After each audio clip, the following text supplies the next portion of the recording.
The following program is an MLWRadio.com production.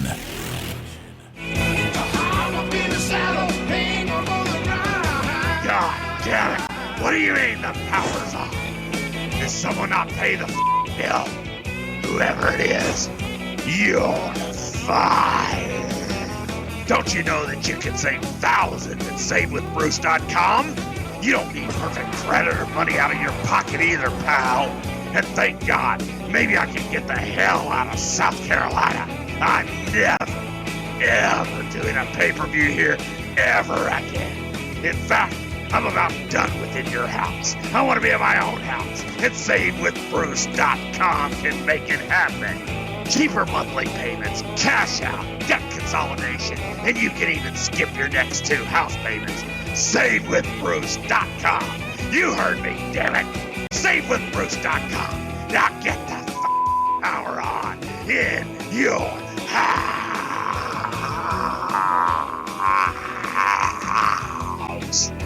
NMLS 65084. Equal housing lender. Have you or someone you know been diagnosed with mesothelioma? You probably have many questions, such as, what should I do? Where can I get more information? RGT4Law.com can answer those questions and help you get the money you deserve. Call 855-RGT4Law or visit RGT4Law.com and fill out the simple form for a free consultation. Robert Taylor, RG Taylor II, PC and Associates, Houston, Texas. George, oh goddamn, it's terrible. He was sick, and we took him to the vet. George died, and the nurse out there, and she put little breaths in George's mouth so he could breathe and continue to breathe through the operation, through the surgery. Right now, we've got him in the freezer. Well, fuck yeah, what would you do if it was one of your loved ones? Fuck you, goddammit, I'll kill you, motherfucker! Welcome to Something to Wrestle With. Something to wrestle with. Bruce Prichard. Bruce Prichard. Well, you know, that's not a rib. She booted. No, yeah, but there's no box of gimmicks. Rumor and innuendo. I don't deal in rumor and innuendo. And was he there? I was there. I don't give a shit. I ain't scared. Hey, it's Conrad Thompson, and you're listening to Something to Wrestle With. Bruce Prichard. We got a lot to get to today, so we're going to get right into it. But first, let's talk about last week's episode. It was one of our best weeks ever with the Q&A episode. It was your bonus show last Wednesday. You're getting another bonus show this coming Wednesday. Bruce was away this weekend, and we couldn't tape one, but we're going to be back in action for you, so stay tuned. This coming Wednesday, you're getting another bonus show. But last Friday, one of our best episodes ever, in my opinion. It was the Jim Cornette episode. Bruce, what was the fallout? Well, first of all, I got a shout out to the superfan who did the best, the photo store thing that they do, you know, where they take a picture and they make other things out of it. Photoshop, you old fuck. Come on. You know what I'm talking about, okay? Yeah. Well, they took a memorial from Monday Night Raw or SmackDown or whatever, where several of the WWE superstars would gather on stage and pay tribute to one of our fallen comrades. And they put George the Rat Cornette up on the Titantron. I retweeted the damn thing so many times in so many different places just because I saved the picture and sent it out myself that I neglected to get their name. But it is the best. Whoever did that, I got to say thank you so very much. And, I heard from Mr. Cornette. Before you do that, the fellow who did the Photoshop, he actually sent me a DM, but my DMs have already expired from then. So if you did that, man, tweet the show at Prichard Show. We'd love to go ahead and give you proper credit. What a fun Photoshop that was. But now I'm curious, what was Jim Cornette's reaction to last week's show? Well, you understand that a lot of people asked us to break our rule and have Jim on to give his side of the story. Sure. But there are no guests needed on Something to Wrestle with Bruce Prichard, by God. But I'm going to break one rule, and, well, he did send me a voicemail. Oh, okay. So this is fun. This was a good idea. So we're going to play the voicemail that Jim Cornette left you as a reaction to last week's show. Yes. All right. We'll go ahead and do that. So let me cue it up here and I'll play it for you. Hey, motherfucker! I'm just calling to see how much I need to fucking motherfuck you this motherfucking week on my motherfucking podcast, you son of a bitch! I need to know how much you bury me if you bury me at all, you motherfucker! So goddamn it, call me back and let me know how much I need to fucking motherfuck your motherfucking ass on my motherfucking podcast this motherfucking week! Motherfucker! It's corny! Bye! Well... Okay. So I called Corny. I called him. No, I called him back and we talked and he said, fuck you, motherfucker.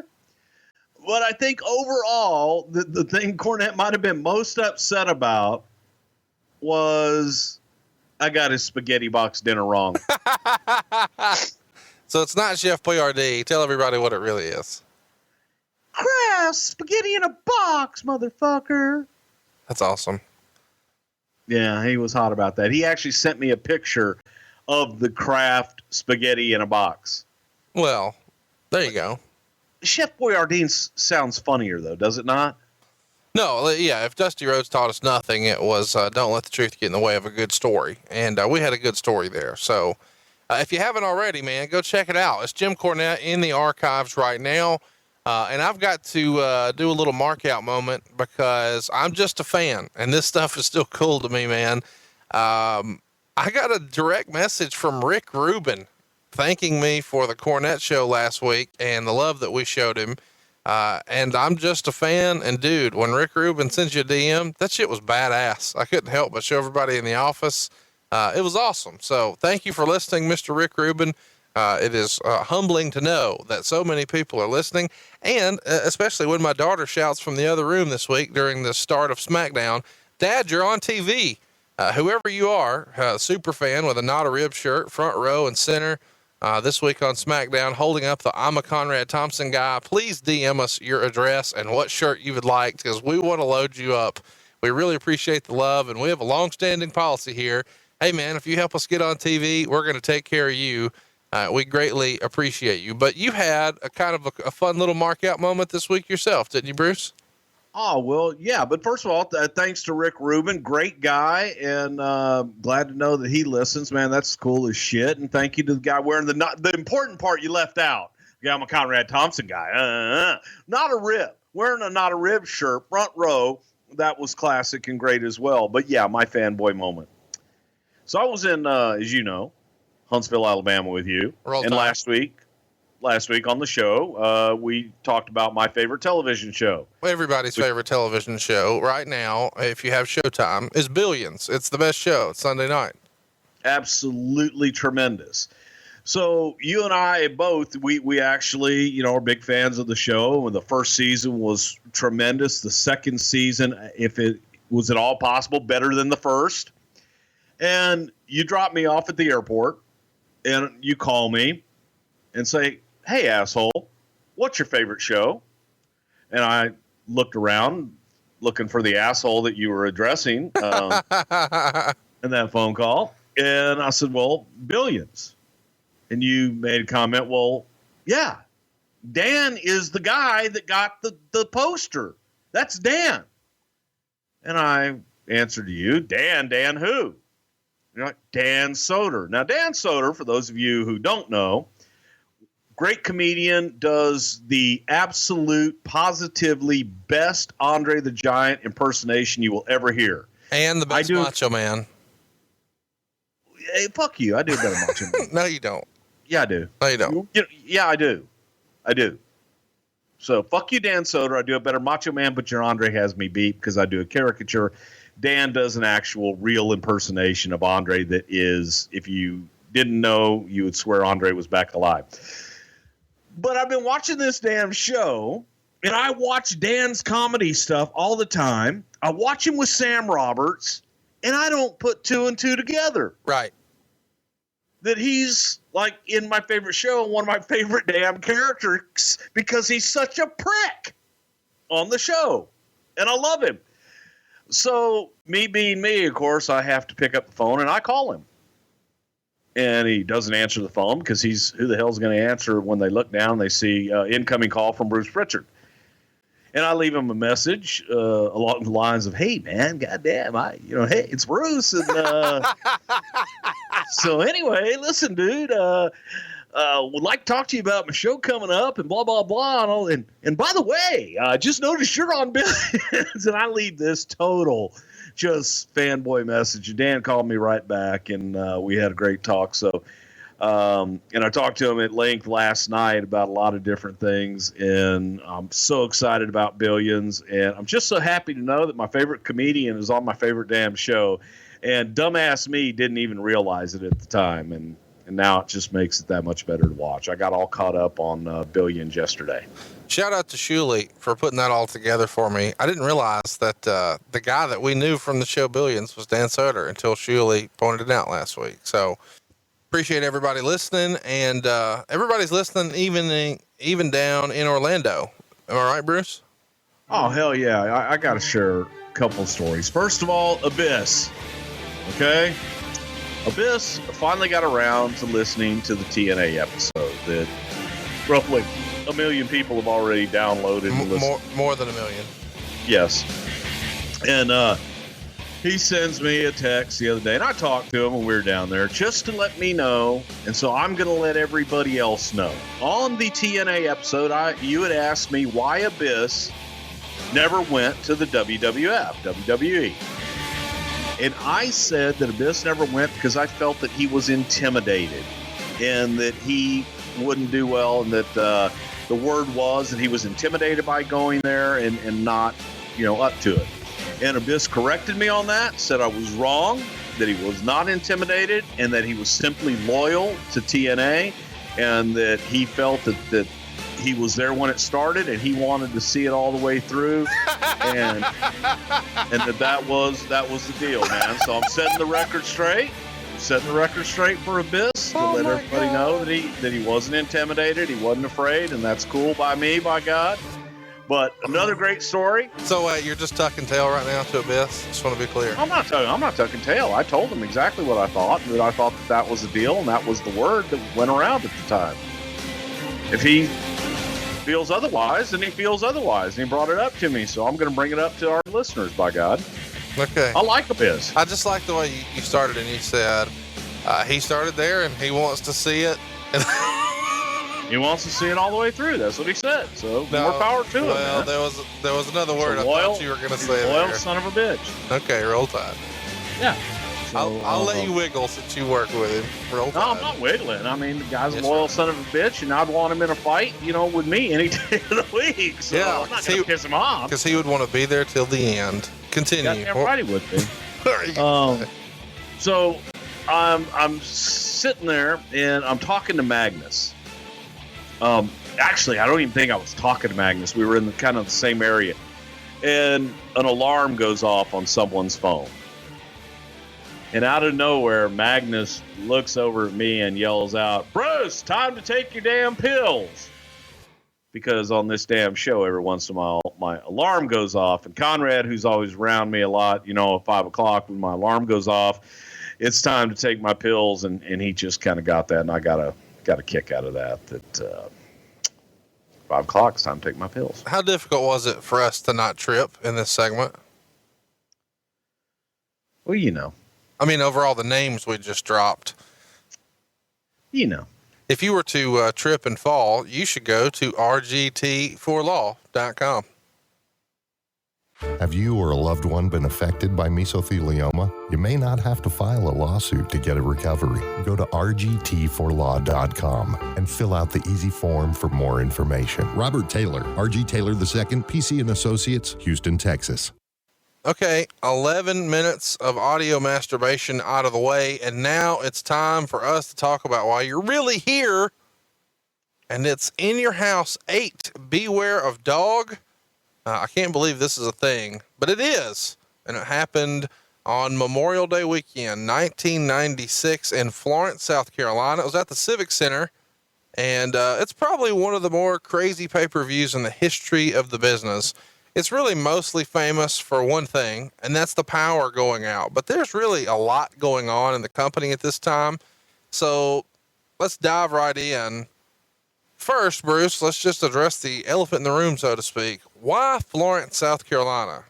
Is this the first time you guys ran a pay-per-view there? It was certainly your last. Well, I was just going to say, sure as fuck was our last. Probably, I couldn't tell you. There wasn't necessarily any reason other than it was booked and it made sense in the tour. And in those days, that's all that you really needed to have. Why did it make sense? Well, routing wise, it probably just made sense in the routing. And then Vince wanted to do these in your house pay-per-views. So looked at what was booked. The in your house pay-per-views were something that came up pretty quick. So if there were already towns that were booked and they made sense television wise, as far as the next two towns following up travel wise in the vicinity, then he was fine with it. Let's go with it. As long as they could accommodate the set and they could accommodate everything we needed to have them accommodate television wise. We found out that Florence wasn't the best spot in the world to accommodate without backup generators and things of that nature. Okay, we'll get into that, but you're going to say right now the reason y'all never went back was because of backup generators. The reason we never went back, for television, we went back to Florence, but we never went back for television. No. You realize how ridiculous that sounds? Why? I don't know. It just does. I'll beat your balls up about something else, I'm sure. So Meltzer reports there's about 6,000 fans in the building. It was set up for 9,400, 4,796 paid, and there was only a gate of 63,435. To me, that seems like more of a reason not to go back, filling up, 4,700 sold seats in a building set up for more than double that. But you're going to say that's not the case? No, it's not the case. And the set ate up a lot of that. And it was, I don't think that damn building was really that fucking big, quite frankly. But that would shock the hell out of me if it was set up for 9,400. It was a tiny building. So, $63,000 is a gate you guys are pleased with? No.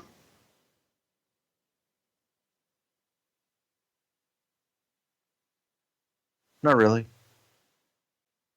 That's all you got? That's all I got. Yeah. All right. So no, you asked me if we're pleased with it. No, we're not pleased with it.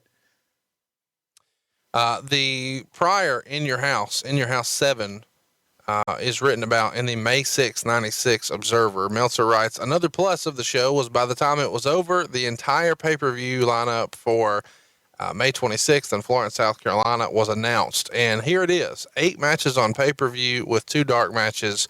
We'll go through all the details later. It's the Smoking Guns versus the tag team champions, Henry and Phineas Godwin. You've also got Bob Holly taking on Isaac Yankem, DDS. Marc Mero with Sable taking on Hunter Hearst-Helmsley. Savio Vega versus Steve Austin in a Caribbean strap match. Yokozuna versus Vader with Jim Cornette.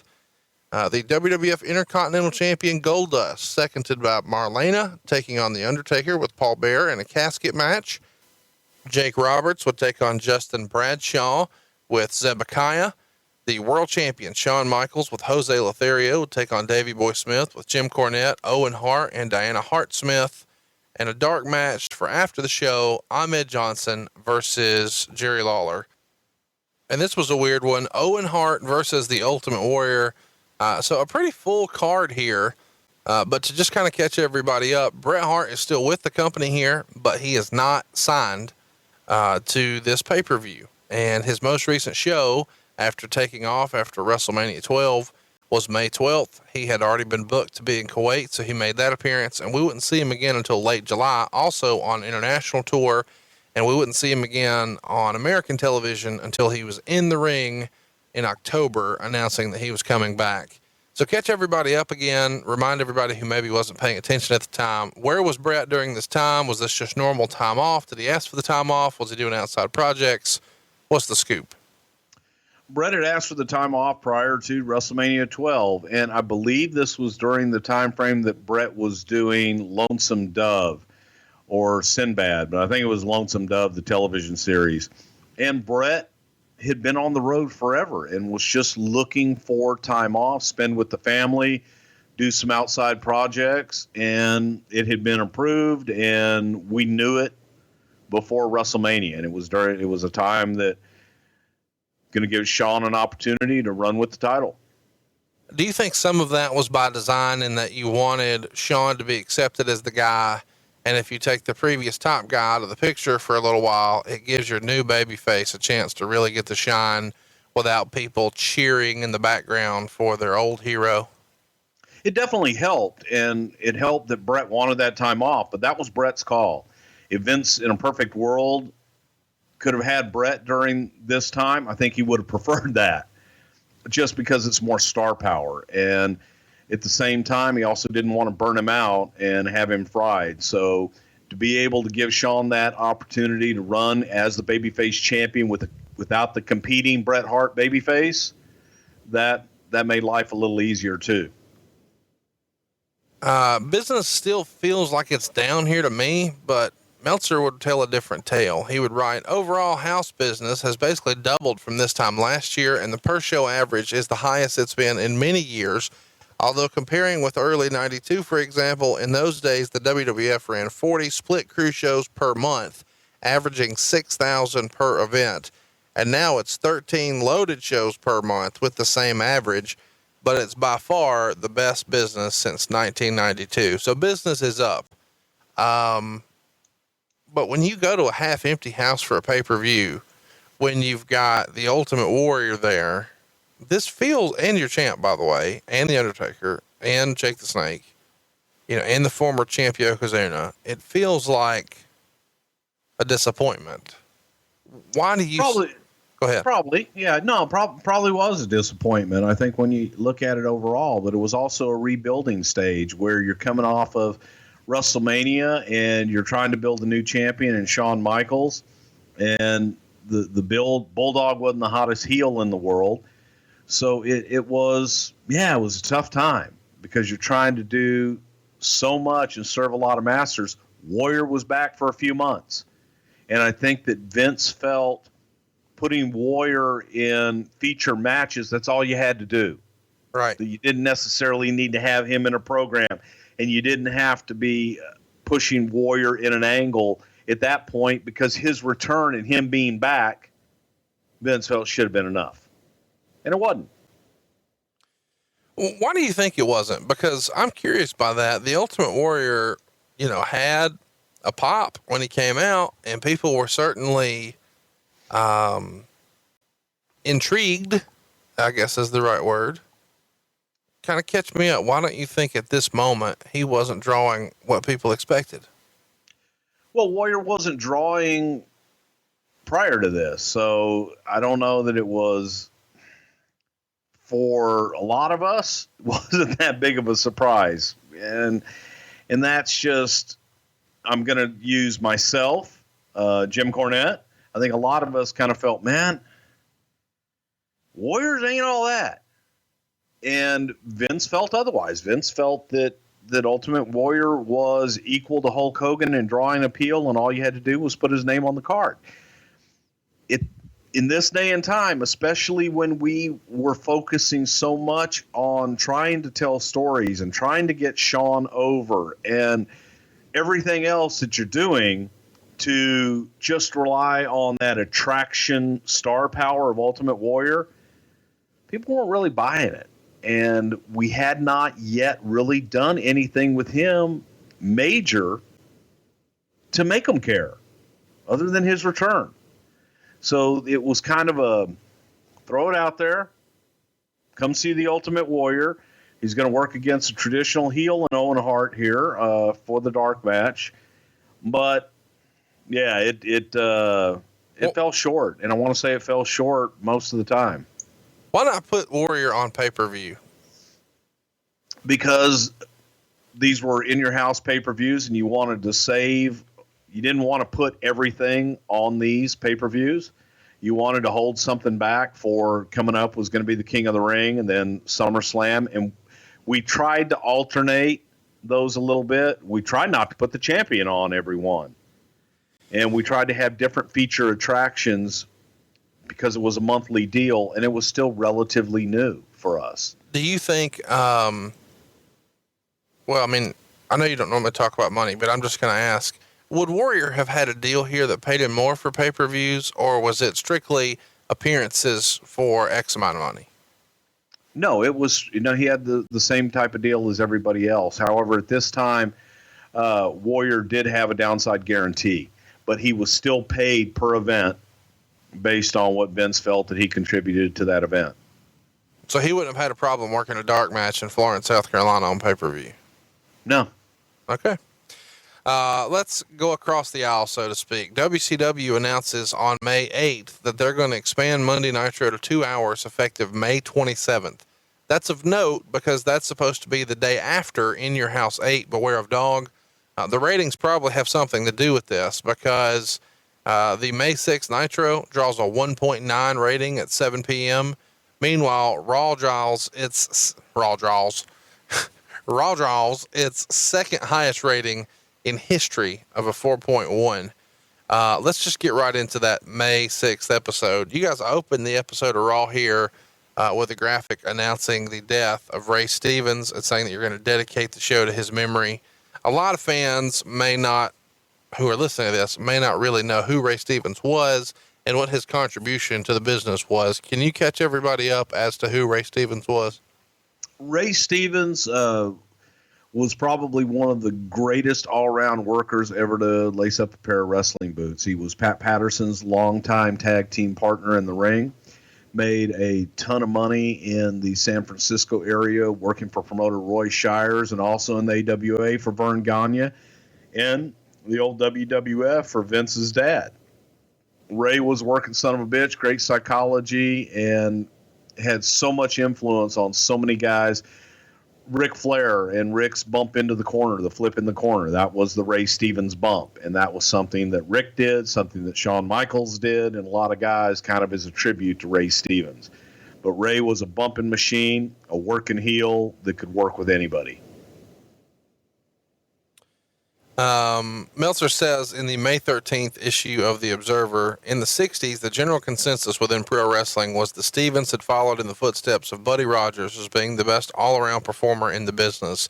He combined not only having great matches, the ability to make an opponent look great, but was also consistently one of the biggest money draws. He took big bumps and bounced his way around the ring, the classic matches, whether his opponent could work a lick or not, and continued doing so well into his 40s. As part of two of pro wrestling's all-time legendary tag teams with Nick Bockwinkel and Pat Patterson. He did so in a career that started early, turning pro so young at the age of 15 after being a YMCA wrestler out of Columbus, Ohio, and burning the candle at both ends and in the middle as well for the next 45 years. Not only did he gain a reputation within the business as a world champion drinker and carouser in a business where those things were a way of life, a reputation as being the greatest bump taker in a business of bump takers, and gained a reputation for being fearless in many other sports and activities in life among a group of people that constantly tried to one-up each other. I know you don't agree with Meltzer on a lot, but that's a pretty good summary on Mr. Stevens. Wouldn't you agree? Yeah, I'd agree. Definitely. Ray was badass. So let's talk about May 6th Raw. We've got Marc Mero with Sable here defeating the 1-2-3 Kid. Triple H is on guest commentary because of his feud with Marc Mero. Of course, at the time, he's referred to as Hunter Hearst-Helmsley. Up next, we've got Steve Austin with Ted DiBiase accepting Savio Vega's challenge to a strap match. And I find this interesting here because in the promo, it was taped from Superstars, and it's the Ted DiBiase treatment that he got all the time back then. It's funny because Austin ends up being one of the best talkers in the business, and he had been a talker before he got here, but it seems like DiBiase's here to cover for him. I know that we're going to talk about this a little later on a different episode, but whose idea was it to have DiBiase be the mouthpiece for Steve Austin? Is this something that Vince thinks he needs? Yes. And, Steve did not have a reputation for being a talker by any stretch of the imagination. Steve didn't talk in WCW. He did with Pillman. They did promos, but he did not get to shine until Paul Heyman gave him that opportunity to suck a microphone in front of him at ECW and let Steve's true personality actually shine through. And Vince, to the contrary, was of the opinion that no one would want to listen to that Southern Texas drawl accent, and that Steve did not have the gift of gab, and felt that he was dull and would not be able to cut a promo. So yeah, DiBiase was put with Steve to be the mouthpiece and to be able to cut the promos and add some color to Steve Austin, the ringmaster. Next up, we've got a mystery woman claiming that Shawn Michaels is a homewrecker. She's coming forward because of the previous week's episode on Raw. There was a confrontation between Davey Boy, Diana, and Jim Cornette against Shawn Michaels for Shawn trying to proposition Diana for sex. So now we've got the main event. It's In Your House 8, Beware of Dog. And this time, Shawn will be defending against the British Bulldog. We'll talk about that angle a little more. But first, later in that same episode of Raw, the British Bulldog defeats Fatu. The Bodygonas, who are the tag team champions here, defeat Techno Team 2000. Oh my God. Give me a little Techno Team 2000 action. I don't know when we'll talk about them again. Eric Watts, and I forget what the other, Chad something or other, was the other guy's name. But two big, good looking bastards that Vince felt, you know, let's get them. Let's put them out there and teach them something, get them in the ring every night, working in house shows. Of course, Eric Watts being a second generation wrestler, but Eric just didn't have the charisma and or the working boots that his dad, Cowboy Bill Watts, had. And the gimmick sucked. The outfit sucked. The face paint double sucked. No, actually the outfits really double sucked, even worse than the face paint. But it was bad. It was a bad gimmick and sucked. That's the nicest thing I can say about it. The other fellow you were thinking of is Chad Fortune. Chad Fortune. And their gimmick names here were Travis and Troy as a part of Techno Team 2000. Just for fun, spell Techno Team. Tekno. Did I do it right? Did Vince Russo help name that, bro? No. I'm just curious because, you know, he would put Z on shit. So I would. Oh, yeah. No, I think that was a creative services. Just total creation, outfits, everything. Did I mention that it sucked? You did. You did. Okay. It would actually have to improve a lot to just suck. The Goldust angle with Undertaker gets intense at different moments. At some point, we need to have an episode just on Goldust. He's got an anniversary later this year. I think it'll be 22 years in September. Man, scary, isn't it? That's a long time.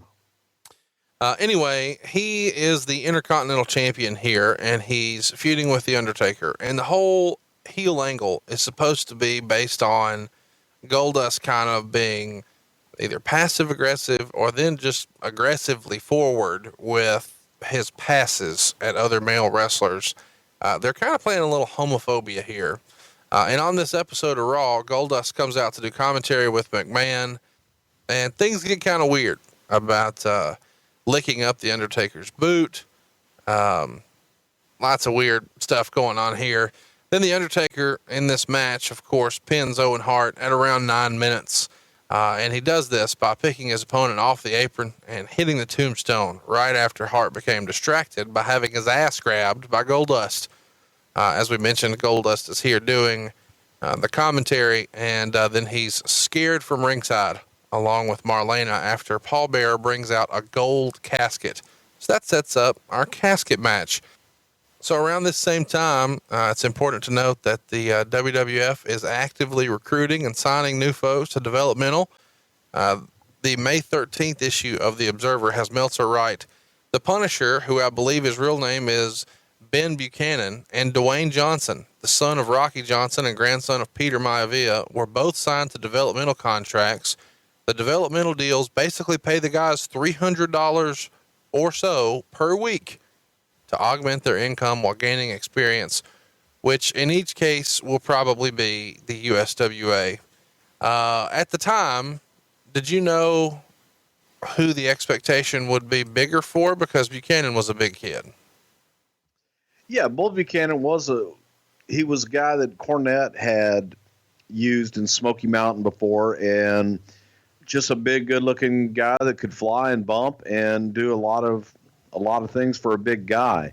But I do believe that all along, the third generation, Dewey Johnson was the guy that everybody had their eye on, thinking that he just had a shitload of talent, a great look, and could be a huge star because of his pedigree. Well, he turned that $300 a week into something, didn't he? I think he did. Yeah, I think he did all right, man. Hell, he lived in Bruno Lauer's trailer in Memphis while he was in Memphis. And, yeah, I think he did all right for himself. So leading up to this show, we get a mid-May tour of house shows. They run Baltimore on May 17th. They draw 6,500 fans for $106,000. It's the best non-pay-per-view gate there since 1989. The last two matches out were Hunter Hearst-Helmsley defeating Razor Ramon with a pedigree, and Shawn Michaels defeating Diesel in a steel cage after around 11 minutes. The previous afternoon in Philadelphia, they drew their largest non-pay-per-view house since 92, drawing 8,300 fans for $158,000. Again, Hunter over Razor, Shawn over Diesel. And then in Hershey, they drew 4,700 for 80,000 or so, the best non-pay-per-view house since 91. This time on top, we've got Warrior pinning Owen Hart with a flying shoulder block. Don't you hate those? And Shawn Michaels defeating Davey Boy Smith in a steel cage by escaping over the top when Davey Boy had his feet caught in the cage. Of course, the last night on this 4-city run is Madison Square Garden. This is, of course, the curtain call. We've talked about this quite a bit already, but I do want to mention that this house at MSG draws $299,000, and this isn't the largest crowd, but this is the largest non-pay-per-view gate ever. It broke the record that was set the prior March. But maybe the biggest stat that I was impressed by is that they did $111,000 in merchandise there. So that's more than, they would normally do here. And it's the Garden's second straight sellout, which is the first time it happened in 11 years. There were 18,800 fans in total, 16,564, of course. So this is a really, really, really big show. And then Meltzer gives a little bit of a warning after reporting all this great news. Although business has been generally great, the advance for the pay-per-view in Florence as of press time was less than 1,800 tickets and a 9,400 seat arena.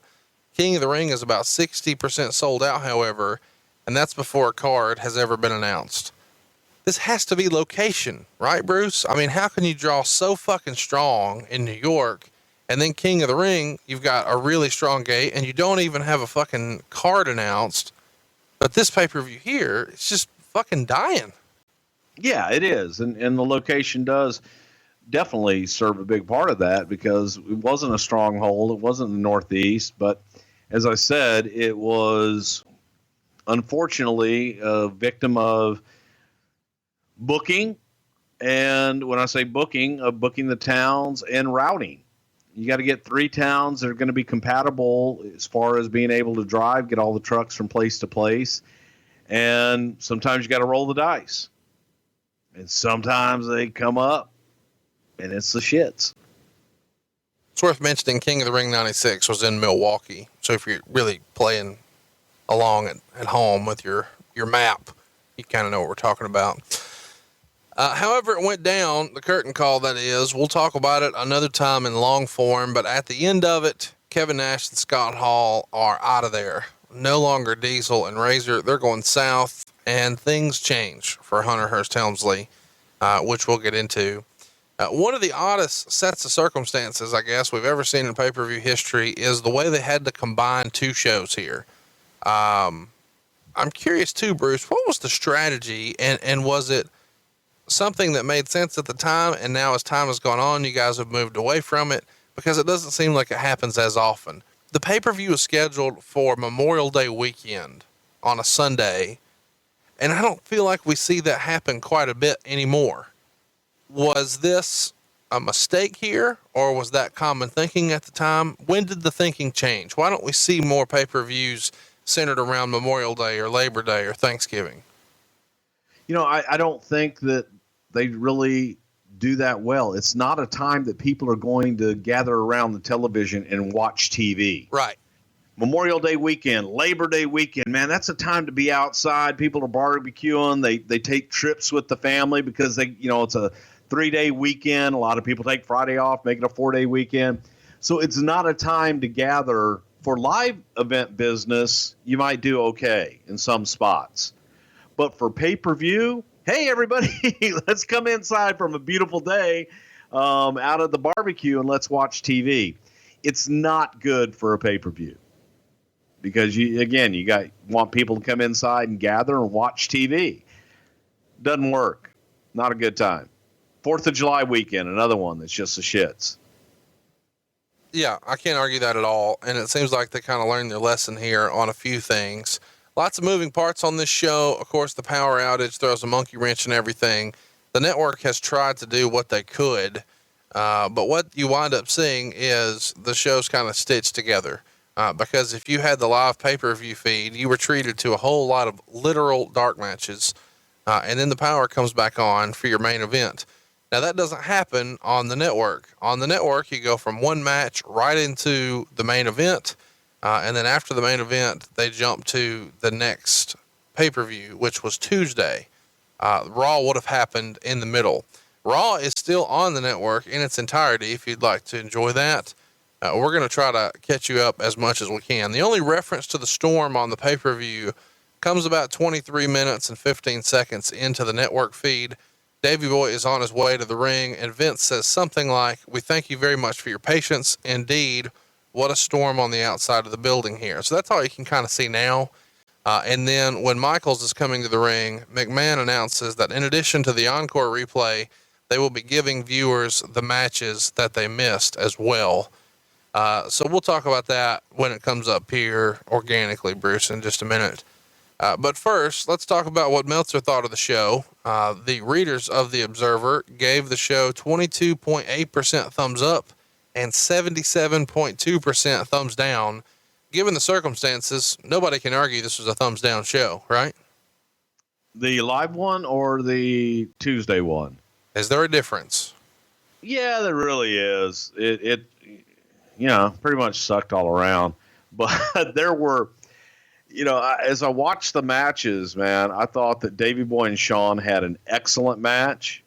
I thought Savio and Steve had an excellent match. Then the rest of it was not good. So yeah, it probably was a shitty show.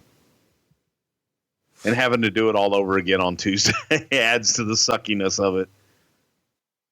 Okay, so we've covered Sonny before, but let's get right into the free-for-all. You can hear all about some of these flip-flops with Sonny on our Sonny episode that's available in the archives. Of course, we all remember she starts with the Body Donnas. She turns on them. She eventually is paired with the Godwins, and here she would turn on them. The Smoking Guns would use that to their advantage when they captured the tag team titles here, beating the Godwins in about 5 minutes. Sonny is out in her Daisy May wear as a co-manager of the Godwins, along with Hillbilly Jim, of course. The idea being here that she had swindled Phineas into signing her up so she could get a little rub from being with the tag champs again. There's not a lot of heat in the match, and the finish comes when Sonny gets on the apron and Billy Gunn kisses her. Phineas freaks out, and that allows Bart to come from behind with a bridging back suplex for the win. Of course, the next night on Raw, Sonny is out as the new manager of a now heel Smoking Guns. Meltzer gave it a 1/4 star. The whole purpose of all of this is to get Sonny over. Would you agree with that, Bruce?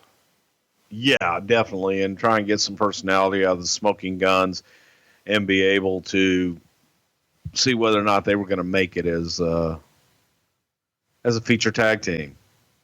turn them heel, see what you got. Did you think that, those guys had a future in the company? I mean, obviously Billy went on to be a big deal. We've covered kind of the end of Bart on our Brawl for All episode, but at this moment, they're two big dudes. They're in good shape. They're good looking. Their work's not bad, but for whatever reason, they're missing it. Was there something backstage that made people think, hey, Sonny is the it they need? We were looking for something to bring it out of them. And like you said, both guys looked great, unbelievable athletes, and their personalities outside of the ring were larger than life. They both were very engaging, and there was something there. It was just simply when the damn red light went on that they kind of went into their shells and they tried to become something else. And maybe it's our fault for, putting the smoking guns gimmick on them, and they felt they had to be cowboys and everything over the top. So yeah, we had a lot of faith in them. We thought that they would both be really good, and just wanted to see maybe if you add Sonny in there, who we knew could get heat, that we might be able to see some of that personality come out. Up next, we've got Bob Holly, and he would defeat Isaac Yankem, DDS. I don't know when we'll talk about old Isaac Yankem again. Give me something on Isaac Yankem. Oh, I Yankem. That was Bobby Heenan's gimmick. It was a joke, you go to the dentist. Who's your dentist? I Yankem. And Bobby had this running joke with Vince, and by God, as I always say, man, you got to be careful what you suggest to Vince sometimes, because chances are it'll be on the air the next week. And that's exactly what happened with Isaac Yankem DDS, with Bret Hart and looking to do something for Glenn Jacobs. And Vince saw him as an evil dentist, and he was born, and that was it. And yeah. But Glenn was able to get away from it, man, and look at what he did, and had a great career with Kane, as people kind of forgot about old Isaac Yankem. Thank God. Was Glenn at the time just happy to be on the big show, or was there any pushback about being an evil dentist? Glenn was and always has been eager to do whatever was necessary to get done. So I think Glenn was happy to be on the card. All right. So this is where we see the start of the pay-per-view, at least from the network feed. And in the voiceover, they talked about character assassination, and that's what Shawn Michaels chalked up this whole, Diana allegation to be.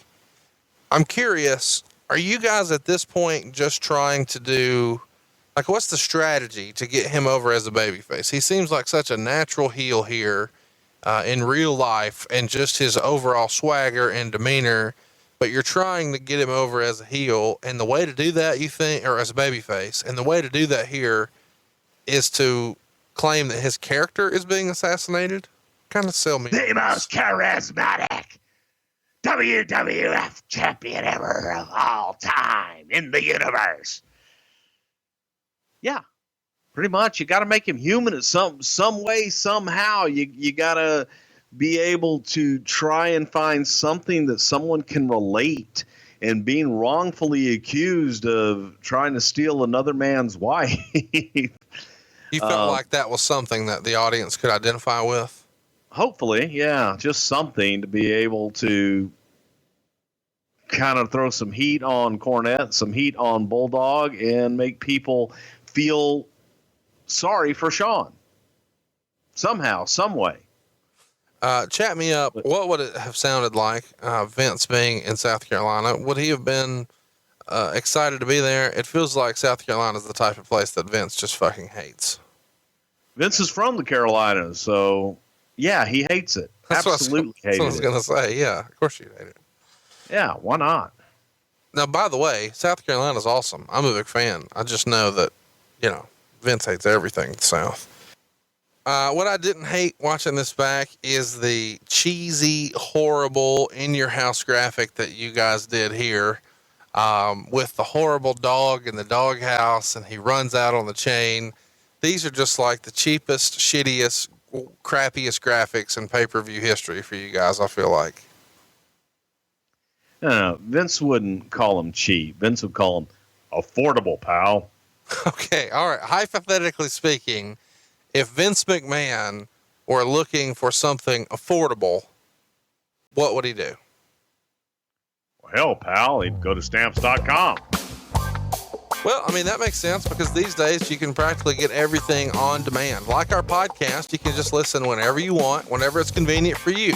So why are you still going to the post office and dealing with their limited hours when you can get postage on demand? Where can they do that, Vince? Well, hey, pal, anything you can do at the post office, you can do right now from your desk with stamps.com. You can buy, you can print official U.S. postage for any letter, any package, using your very own computer and printer. And hey, unlike the post office, stamps.com never closes. You can get postage whenever you need it, 24/7. So just so I'm clear here, when you're saying you can put it on any letter or any package, is this any size package? Any size, any weight, and it is simple at stamps.com. And you know what, pal? Right now, you use my code WRESTLE for this special offer. You get a 4-week trial. It includes postage and a digital scale. So don't wait. You go to stamps.com. You use my code WRESTLE for this special offer. You can't beat it. Click on the radio microphone at stamps.com. It's at the very top of the homepage and type it in Wrestle. It's stamps.com and then enter code Wrestle. What do they need to know, Vince, about stamps.com? Stamps.com. Never go to the post office again. Ow. So those post office workers, what are they right now, Vince? They're fired. Probably a lot of people fired after In Your House 8 here. Do you remember the In Your House song, Bruce? Because this is one of the more exciting things I'm looking forward to us talking about today. We haven't talked about this, but the In Your House song, I feel like needs the Bruce Prichard treatment. We're in your house. We're in your house tonight. We're in your house. We're in your house tonight. That's all I know. We're in your house tonight. We're in your house. We're in your house tonight. That one? I like it, but I gotta say, I feel like you should probably stick to your Jeff Jarrett original. Spending my days working hard on the go.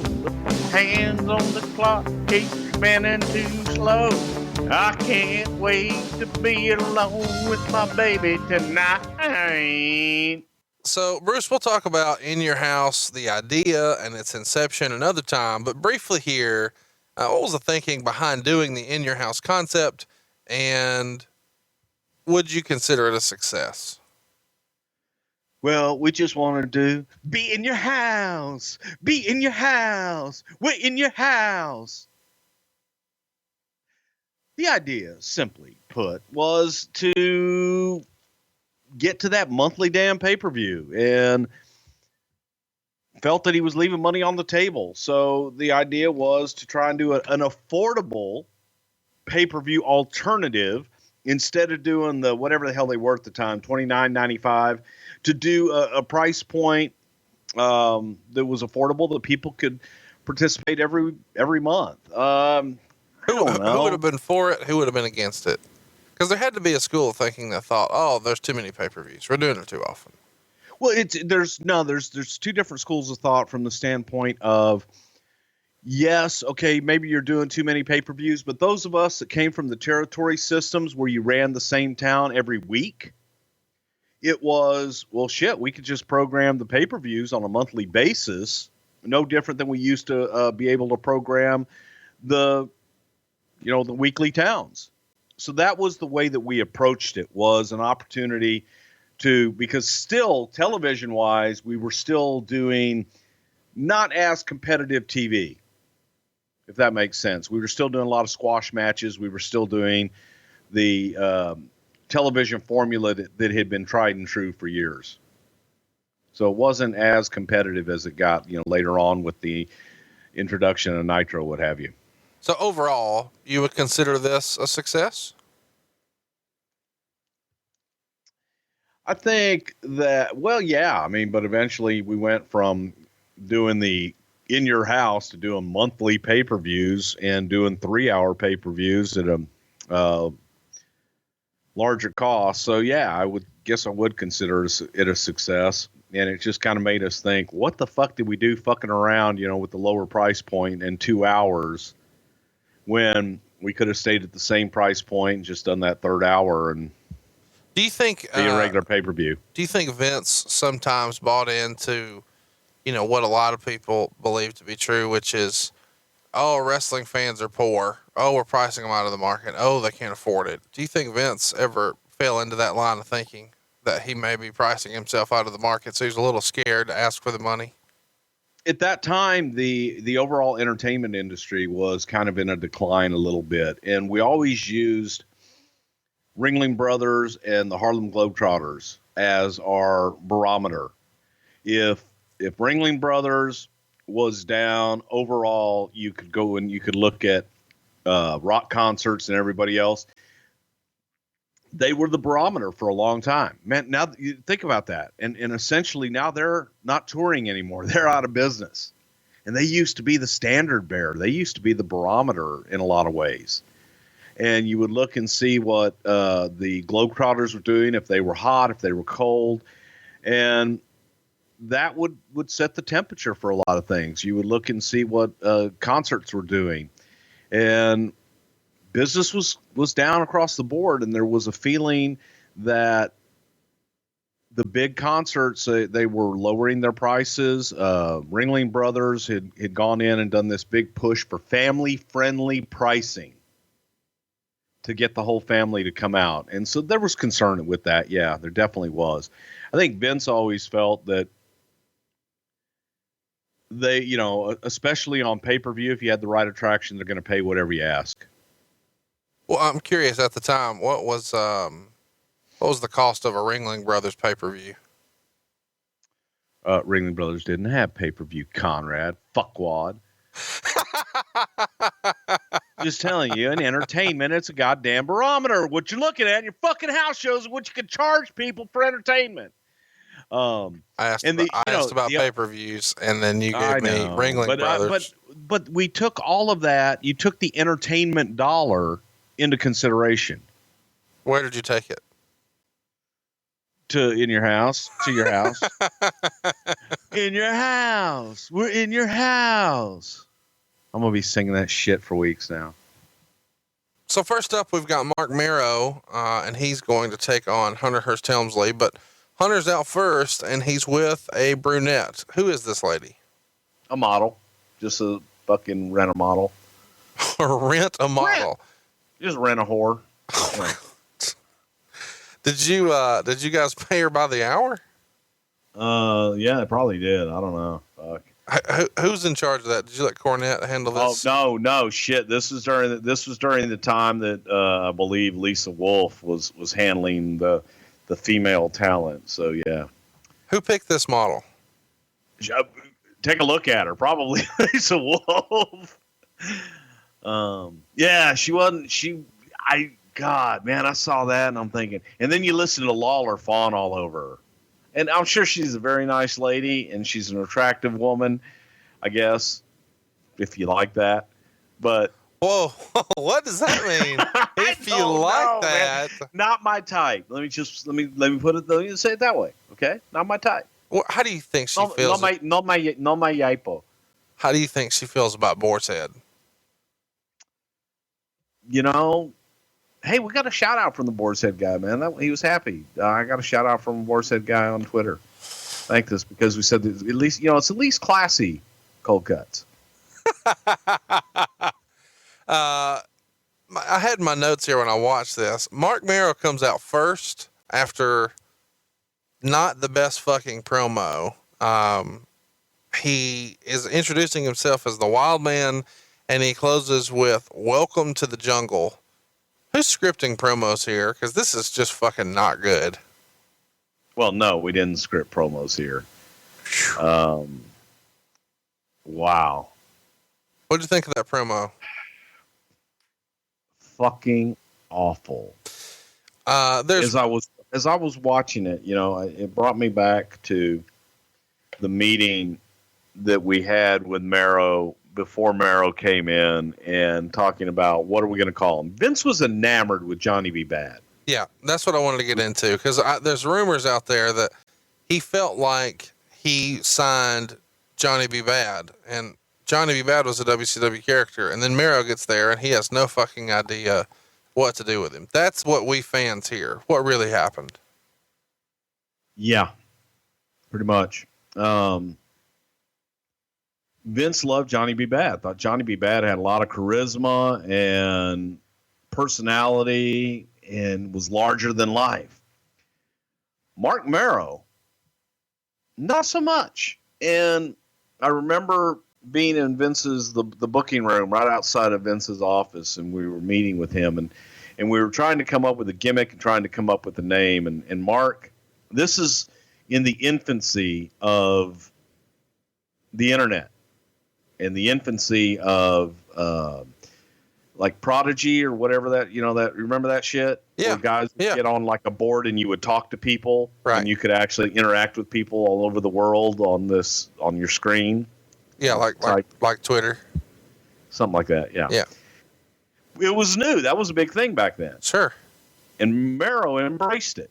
And so Mero went out and asked his fans what his name should be and was reading these. And the one that stuck out to me was, he says, "Oh, I've got a really good one, Vince. How about Marco?" And then the crowd chants, "Mero." And then they go, "Marco." And then they go, "Mero." Like that thing, Marco Polo, like you do in the pool.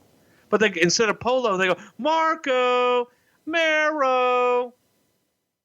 And I remember sitting there going, "Please take a hard, hot, sharp object and stick it in my eye and my ear so I can just get out of here." Marco Mero.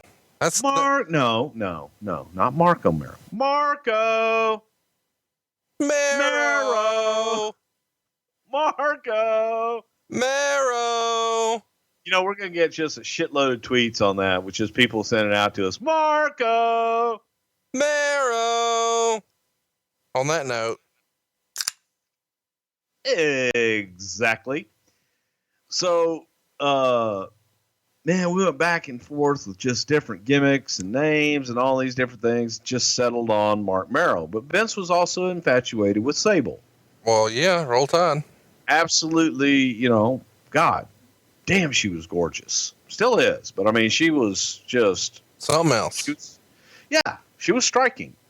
So the idea was to use her and make her a part of that package. But somehow, some way, Mero was infatuated with the Wild Man. I'll be the Wild Man. Because he thought that was the closest thing to Johnny B. Bad. But Johnny B. Bad was a character, man. He was just flamboyant in character. Wild Man, Marc Mero was not. And welcome to the jungle. It was just terrible. And the wide eyes and the howling and the, opening up his mouth and the looking around like, just, you know what? We need video for this just so people can see what I just did. But he tried to eat the microphone. Essentially, yeah. So it's the promo's not good, and then he comes out first, and Sable is behind him. And even when Hunter is coming to the ring, they're already talking about Sable. It's very apparent when you're watching this in May of '96 that the WWF has decided Sable is the big star here. Would you agree? Yes, because Mero had been in the ring before and the bell rang, so we found that out pretty quickly. I mean, she even comes out after Mero and has the big entrance, and they make a comment about the way she's dressed. And then, of course, we get to the match, and they had a really, really long match, over 16 minutes. In the end, Hunter goes outside to make Sable turn around and sets Mero up for the move again, but Mero reverses it, and this time monkey flips Helmsley into the post. Then when Helmsley falls back, Mero pins him.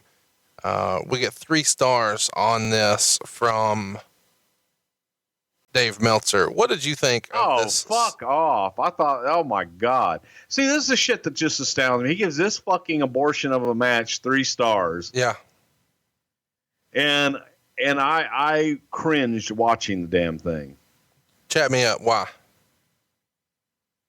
Because it was terrible. Mero was just absolutely horrible. And Hunter try as he did was. Oh my gosh! Well, this is where we throw and it wasn't. Hey, well, hang on. It wasn't good on Hunter's part either. There were just so many spots where he was just waiting and trying to get in position and feeding and it was painful to watch. This is the part of the show where we throw to our shovel sponsor, because you have just thoroughly buried Marco Mero for fucking 10 minutes now. Well, I'm sorry. Sable looked great. Still does. Is this loss here to Marc Mero, even when everybody knows that it's a miss? Is Helmsley losing here just further punishment? I mean, King of the Ring is the next month, where everybody kind of talks about that was supposed to be his time and how everything changed because of this curtain call. Had the curtain call not happened, do you reckon Hunter gets the win over Mero here? I don't know if he would have here still, because Vince was still holding out hope that a light bulb was going to turn off and all of a sudden Marc Mero would become, I don't know what the fuck he expected him to become, but I think that Vince was still holding out hope. So who is eventually the guy who gets in Vince's ear and finally speaks up and says, man, this Marc Mero deal just ain't working? Or do you guys just let him continue to beat his head against the wall until he finally just says, okay, fine. It's the Sable show now? It took a while. It really did, because it was a Vince project and Vince didn't want to give up on him. And Vince felt that he had something there and felt that by God, I'm going to make him a star. And the more that people said, you know what, he's not, it's just not cutting it, man. He's not getting over. It's not working. The more determined that he became to prove everybody wrong. And then when Vince Russo came in, and Vince, had an infatuation with Sable, but he also liked Marc. So he tried everything that he could and to try and help Vince McMahon prove his point to everybody else. And it just didn't click. Does that remind you of anybody else or any other time in the company? Yeah, probably shitload of them. Ultimate Warrior comes to mind, but yeah, there's probably quite a few. Ultimate Warrior got over. Not to the extent Vince saw him totally replacing Hogan and being the man, and he never did that. Most everyone listening right now, when you were talking about Vince was going to prove his point and make them love him, they could have very easily just heard you say Roman Reigns. That's what most everyone listening will equate that to. Yeah, but you know what? I think Roman Reigns is getting over. Oh God, you're going to kill our show. Let's move on. Well, next up, the power dice. And there's not really a lot online in 2017 about the power outage itself that I could find from our research. So I'm just going to, freestyle here a little bit. Was there ever consideration that something like this could happen, or did you have to get caught with your britches down before you realized, oh fuck, we need to have contingency plans? Well, we got caught with our britches down. That's for damn sure. And we have backup generators for the truck and for power and all of that good shit. But when you don't have a power source to link it to, right, it's a moot point. In the building itself, they lost all their power, and it was a hell of a storm. I mean, good God, you couldn't see. It was as if God was just pouring water down upon everyone, just buckets upon buckets. It wasn't raindrops. It was sheets continuously. And it just never stopped. it never stopped. And then when the power went out, everybody kind of looked at each other like, oh shit. We're dead in the water right now, literally, because we had nothing. They had auxiliary power in the building, which meant that they had fluorescent lights that came on inside of the building and so on and so forth. So it was crazy. It was crazy to say the least. But we didn't, you think that when that happens, that, okay, the power went out, it'll come back on in a second. It didn't come back on. And shit was blown.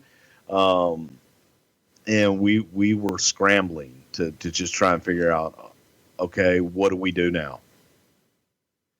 So Vince is at ringside. Vince is doing commentary. That's what I can't wait to hear about, because with Vince there, he's not able to properly freak out the way he would in the back. So I assume he's pressing, and catch everybody up listening, there's a button on his desk. And how does that button work? Well, he has a button where he can talk directly to the truck. He has a button where he could talk directly to us back at the gorilla position. And when he does that, it drops his mic from the live feed to where people at home can't hear him. Correct. And he can talk just to us. But now he can't communicate with anybody. He's dead in the water. There's no power. No power. No communication at all. And so I'm running out to the truck to try and find out what the hell is going on. Now, the truck still has power because they have a generator that just feeds them. But like I said, the building has no power source, so the truck can't feed anything into the building. Amazing. Because the building, I guess, didn't have a generator or whatever the hell they had. And this had never happened with them before. So, of course, the conspiracy questions start. Oh, my God. You WCW, those motherfuckers. They called in this storm, and they cut our power, the bastards. They called in this storm. Yeah, they called in a storm. I know they did. I know. Eric Bischoff, if you're listening, we know what you did. So he had a hotline to God, created a storm. Yeah. Took down your power. And took our power. Put Bulldog in the main event. They took it. Put Marc Mero on pay-per-view. Uh-huh. Sent Marc Mero to us. Killed half the audience. Uh-huh. Stole Bart Gunn's charisma. Right. Ruined Chris Candido's life. No, I don't think he did that. That was Sonny. See, this is why we're a good team. I was hoping you would go there. We hadn't even talked about that.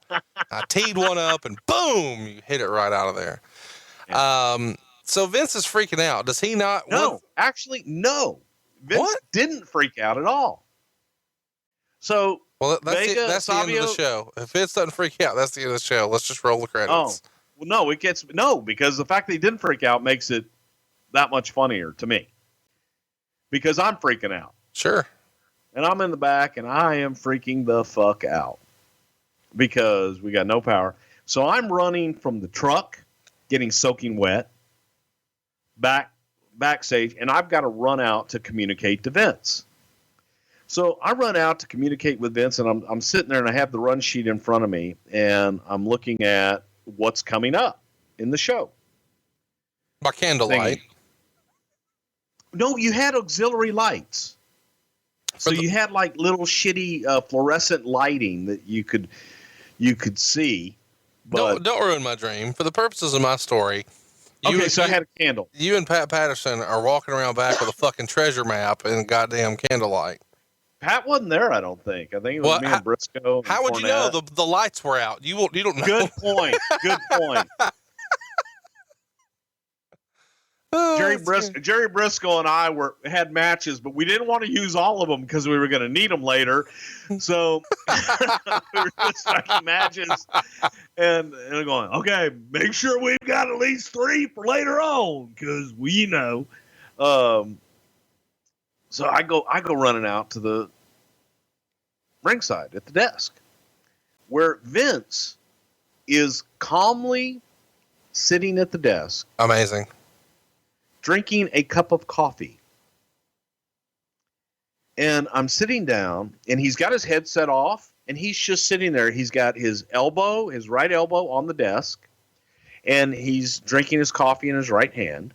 This is so fucking vivid to me because it was like a goddamn cartoon out of who knows what. And I'm sitting next to him, and I'm frantic. Okay, all right. Here, if the power comes on here, okay, we'll do Yoko and Vader, and here's what we'll do, blah, blah, blah, blah. The power comes on. Okay, but main thing is working backwards with Shawn and Bulldog.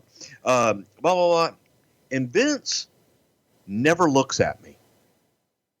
He's just sitting there drinking his coffee, and Austin and Savio Vega are having a strap match. In the dark. In the dark. And they are beating the living fuck out of each other. And no one can see it. Well, they can because they got the candlelight. You know, we've got candles on each of the ring posts. Okay? And they're big. They're like Yankee candles. So there was enough light there. What kind of smell? Cinnamon apple. Okay.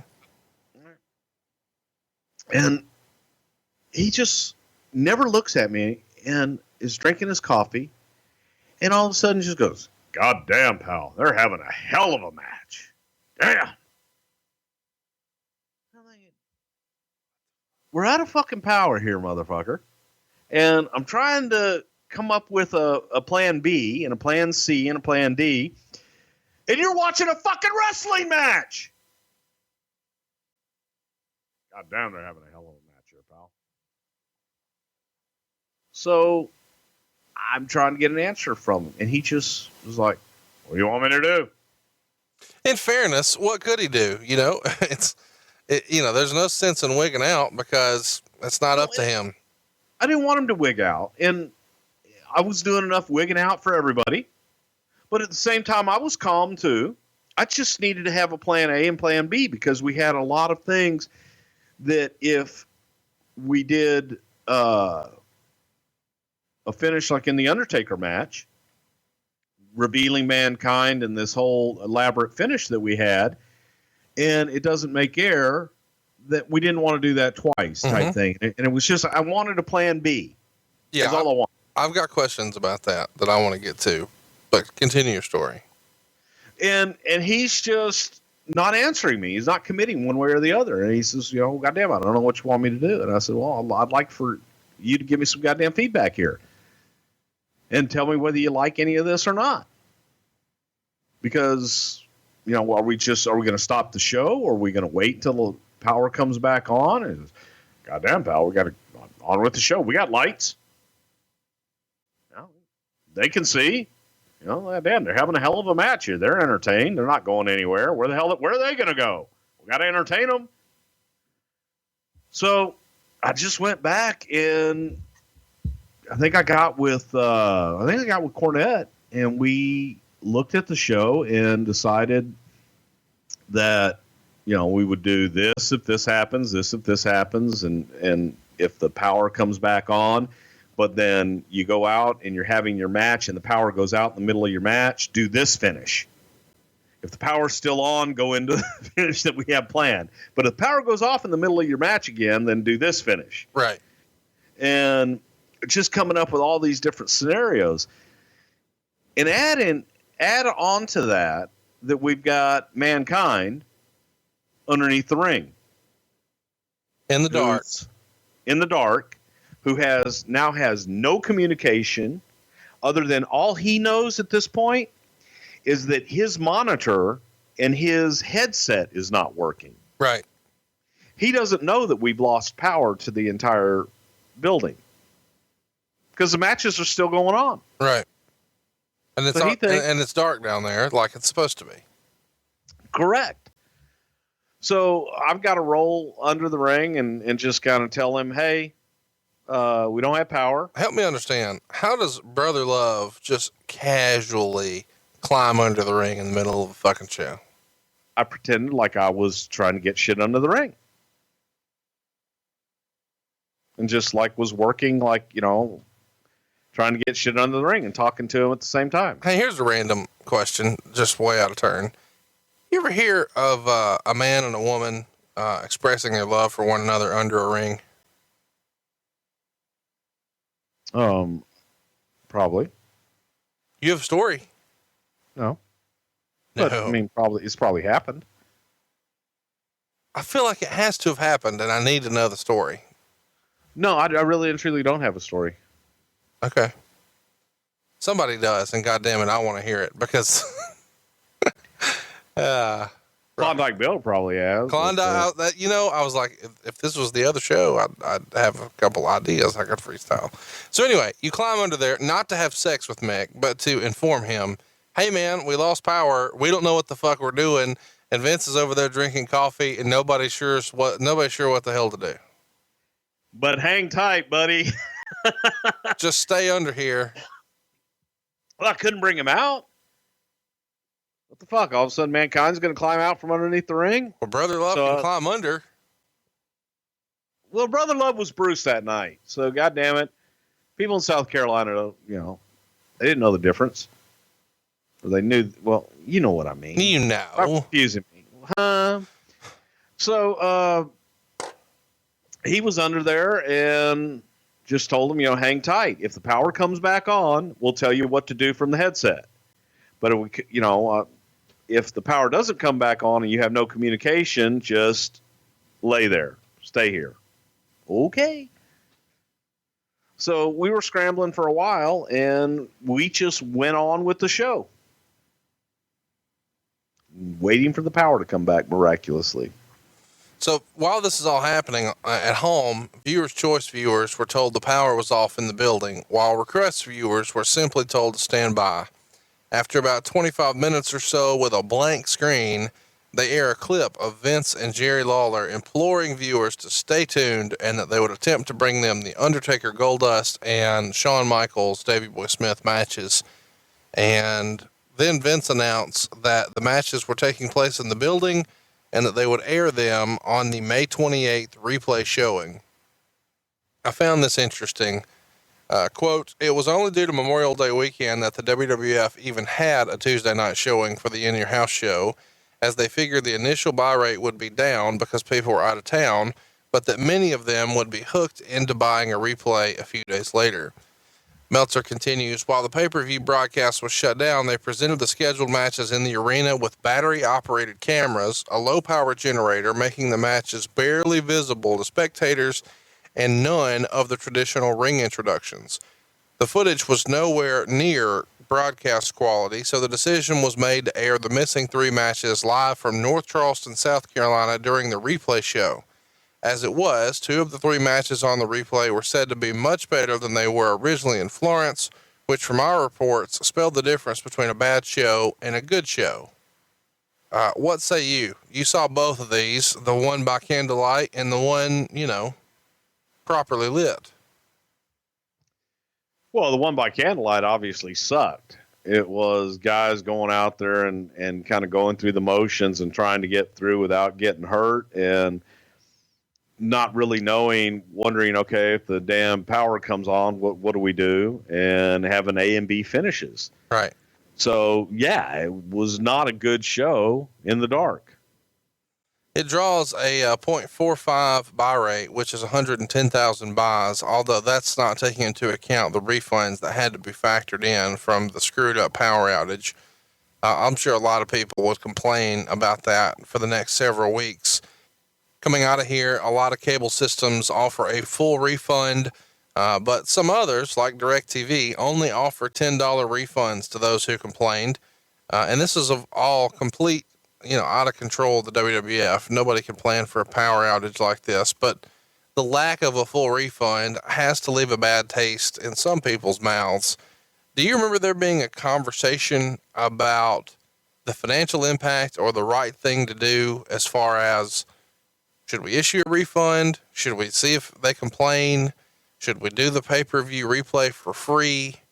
What options do you remember being discussed?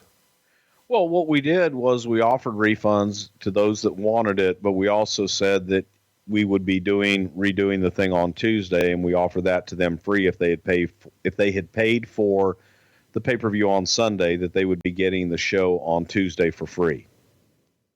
So that was the offer, and that was the decision that we had made up front. The whether DirecTV or Viewers' Choice or whoever chose not to honor that, I don't really know. I know what the decision internally was was that people who wanted a refund were to get a refund, but they would be given the choice if they wanted to watch the show in its entirety and see the live show of the matches that they missed on Tuesday, that we would offer that to them for free.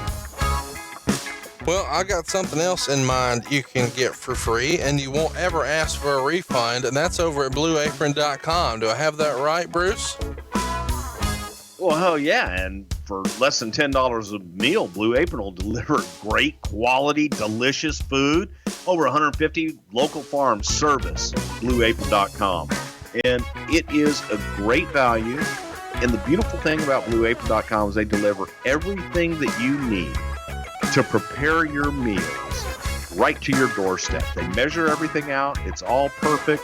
And with their freshness guarantee, you can be sure that every ingredient will arrive ready to cook, or else they will make it right. It's simply no wonder they're the #1 fresh ingredient and recipe delivery service anywhere in the damn country, Conrad. And I'll tell you what, you're going to love some of the upcoming meals that they've got. Stuff that is going to be made available to you. Spinach and fresh mozzarella pizza with olives, bell peppers, and ricotta salata. Sweet and sour salmon with bok choy, carrot and ginger fried rice. Parmesan crusted chicken with creamy fettuccine and roasted broccoli. Baby broccoli and fontina paninis with hard-boiled egg and arugula salad. But most importantly, you get to check out this week's menu, and you get your first 3 meals free with free shipping. Bruce, how much do the first 3 meals cost? That would be free, Conrad. And not only that, but free shipping. And all you got to do is go to blueapron.com/wrestling. You're going to love how good it feels. You're going to love how good it tastes. And you're going to love creating incredible home-cooked meals with Blue Apron. So do not wait. Do not hesitate. Go to blueapron.com/wrestling. Blue Apron, it is a better way to cook.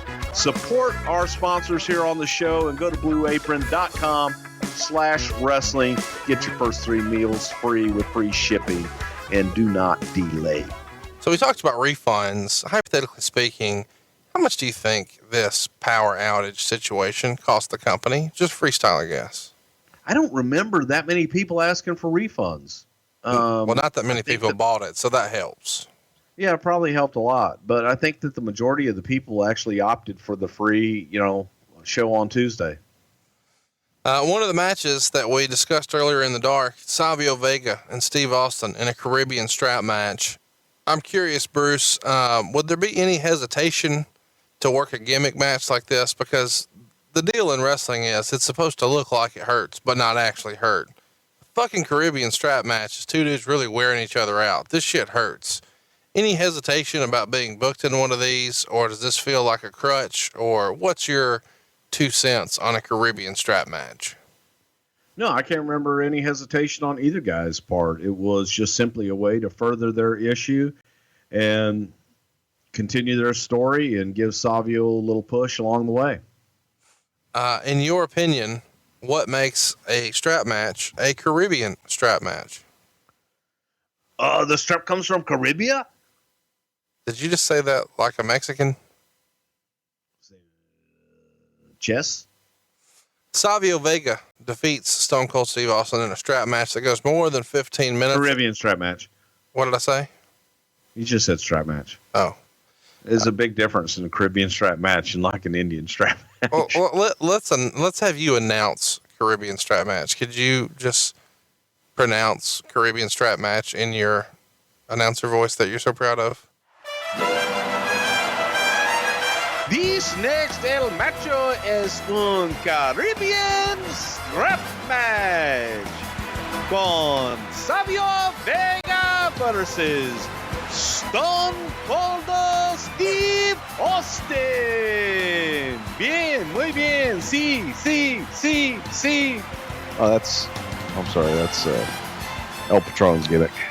We're going to get fucking sued eventually. You know that, right? Why? I'm just saying. For having fun. I'm sorry. Don't mean to offend anybody, for fuck's sake. Hey, so chat me up here. Austin. Hashtag Dave Silva. You kind of have mentioned before, this is the coming out party, at least to Vince. And you referenced it earlier when he's drinking coffee, saying they're having a hell of a match. Do you think this is when Vince officially decides, I'm going to make Austin the king of the ring? Or did he know going in? As soon as Hunter did the curtain call, okay, now it's Steve, or does this sway it a little more? Or chat me up as to how that goes down. By this time, we pretty much knew we were going with Steve. But this solidified it by far. This was one of those aha moments of, God damn, the son of a bitch can go. So it was that moment that Vince really felt good about it. Up next, we've got Yokozuna and Vader. And wow, this is not good. Meltzer would write that Vader looks like he had put on another 15 pounds and that it would work against him in long matches. Yokozuna returns here, having lost by his own account 33 pounds. At his size, it's really hard to notice. This is all commentary from Dave Meltzer. He suffered some sort of calf bruise immediately upon returning, but he's able to work with it. After the pay-per-view, he's supposed to go back to Duke and their weight loss clinic for another 4 weeks. Ultimately, Yokozuna would pin Vader in about 3 minutes with a bonsai drop, said to be not good. Now, of course, we get treated to a rematch here a couple of nights later. But if they're just out there for 3 minutes, these guys are just phoning it in, like he said. They're just trying to get in and out of there as quickly as possible, right? Correct, yeah. On Sunday night, there was no urgency. And this is terrible to say, but probably these guys were hoping that the lights didn't come back on. Just because they wanted to get it over with and get the fuck out of there? They want to get it over with and be done. Yeah. Not that they didn't enjoy working with each other. It was just, hey, let's get to the next town. I'm fucking done. Yeah, it was a shitty night. And yeah, they just wanted it to be over. I think that's my interpretation. So Leon, and if you want to come back and say, no, that wasn't the deal, then okay, say that's my interpretation is guys want to get it the fuck over with and move on. I think everybody watching wanted to get it over with too. Yoko would be gone after the rematch until late June, and this would start Vader on his build to a SummerSlam match with Shawn Michaels, and we've covered that in the archives where we talked about Vader. Next up, we've got the Intercontinental Champion Goldust with Marlena taking on the Undertaker with Paul Bearer, and it's a casket match. This has to be changed, of course, because it's in the dark. So when do you guys call the audible and say, hey, we're not going to have Mankind pop out of the casket here because nobody will fucking see it? Well, we just decided that they had an A and B finish. Lights come on and take a bump outside. Make sure that we'll let you know. Somehow, some way, if the lights were to come back on and we could get communication to Mankind that he was good to go, then we would get word to the talent that, go with the original finish. If not, I think we had Taker go over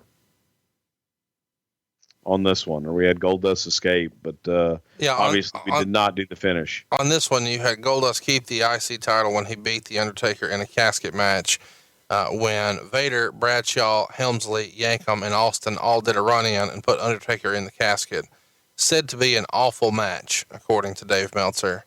Obviously, this has changed pretty significantly in the do-over on Tuesday night. But all the heels emptying out to stuff him in the casket, this sounds a lot like Royal Rumble 94. Well, yeah, if you're going to get Undertaker in the casket, it takes a lot of guys. Not mad at it.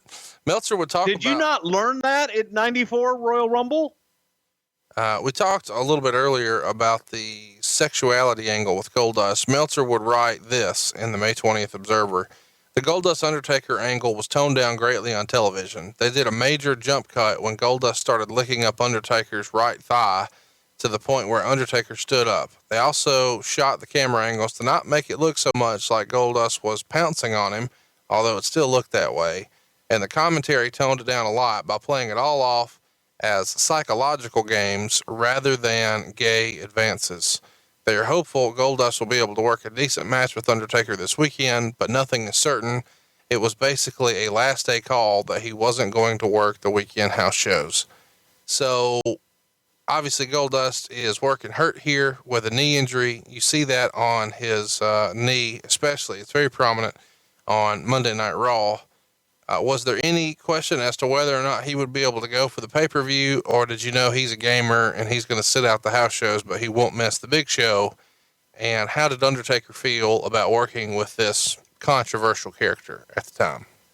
Well, first of all, Goldust is a gamer, and we knew that if he was rested up enough that he would be able to go for the pay-per-view, and he felt comfortable doing that. So hold him out, get him the rest that he needs, and hopefully he's going to be able to get through the pay-per-view itself. And we knew that we just had to get to the casket spot with Mankind to get to the angle with Taker and Mankind and further that along. The stuff leading up to this, the Intercontinental title, they showed in the package leading up to the match, the mouth-to-mouth resuscitation with Ahmed Johnson, which was also very controversial, where Goldust, Ahmed Johnson was laid out on a stretcher, and Goldust came and gave him mouth-to-mouth resuscitation. And hey, it worked. Ahmed got up off the stretcher and chased Goldust out of the arena. But the overall feeling, Goldust, he's androgynous, damn it. Not gay. There was always that push to just try and sell Goldust as controversial and playing mind games. And I think that the audience is going to go where they're going to go. So when you're playing mind games of a man on man and a man sexually making advances to another man, that, as you said, man, it's has gay overtures to it. So hypothetically, no matter speaking, how much you sell it. Well, let's talk about the Raw, because you brought it up. The next night on Raw, Ahmed Johnson is involved in a match with Vader, and Owen Hart comes off the top rope with the cast across the back of Ahmed's head. It gives Ahmed his first loss. He's out of the King of the Ring qualifying tournament, and they stretcher Ahmed out. In the back, he gets the mouth-to-mouth, just as you said. But the deal here is, you get Vince McMahon during the mouth-to-mouth thing saying, that's the most revolting thing I've ever seen in my life. What exactly was the most revolting thing he'd ever seen in his life? What was the most revolting? I don't know. I'm sure some bitch seen some revolting things. No, I'm just saying, this is a guy who described once to the Click his first his first homosexual experience, and Razor sharply said, as opposed to your most recent. And now here, Goldust is giving mouth to mouth to Ahmed, and Vince says, the most revolting thing I've ever seen in my life. Isn't that a little offensive? Oh yeah. I think it's probably a lot offensive to a lot of people, but again, that different times, different place, different things, different culture. I guess I don't understand how you can have it both ways, where you can say it's mind games, and then it's the most revolting thing I've ever seen in my life. It feels like it's saying, oh my God, two guys kissing, gross. I think that's what he was saying. But you're right. Yeah. Definitely talking out of both sides and trying to, be controversial and androgynous on one side. And then, as you said, most revolting thing ever seen on the other. And it was definitely pushing the envelope, and it was uncomfortable at times because it's hard to explain when you're doing both sides of it. There's no chance that Dustin had any heat on him here. He's doing exactly what Vince is asking him to do. He's considered by the office as being a good soldier for carrying this out, not necessarily somebody who's putting guys in bad positions here, right? No, definitely he's doing what he was asked to do, but he also had a lot of those suggestions to do a lot of that stuff, to be controversial. Dustin was all for the controversy and pushing the envelope as far as he could. I can't wait until we get a Goldust episode. Next up, we've got Jake Roberts taking on Justin Bradshaw and his uncle Zebekiah. This is where the lights come on and Jake hits the DDT in like 30 seconds. This wasn't the initial plan, right? The plan was if the lights came on to hit the DDT and go home. So that happens in like 30 seconds. If the lights hadn't come on, just keep fucking working and killing time. It depends. It was going to depend basically on where we were time wise, because we had the Shawn Bulldog match and we were trying to push as far as we could to where, all right, I think, we wanted, if we could just get 20 minutes. And then at that point we were going to say, you know what, this is over and we're just going to go with plan B. Lights came back on. So as soon as they came back on, man, get out of the ring. Let's go. Let's get the main event in the ring. So next up, we've got Shawn Michaels and Davey Boy Smith, and we're going to get those guys to the ring. Meltzer says Michael Smith is a good working match on paper, but not a pay-per-view headliner as a draw. So they're throwing in an angle where Smith wants to kill Michaels because he believes Michaels is putting the moves on his wife. On the Raw show, they had a woman in silhouette claiming to have been the ex-wife of a former wrestler, claiming she had an affair with Shawn Michaels, and it was played up throughout the show. The angle seems to be that now Michaels has become a big star. People are coming out of the woodwork to get him. It's overall a clever angle, although the woman in silhouette's acting was atrocious, and if they push too hard about how great Shawn was in bed, a lot of guys will start resenting him. So that's Meltzer's pitch here. Let me just freestyle something. Was there any wink and a nod here to Shawn having a woman on here proclaiming that she was with a former wrestler and Shawn, and meanwhile Sonny's running around the locker room? No, it was strictly the story with Bulldog and the wife, and just trying to, paint that picture.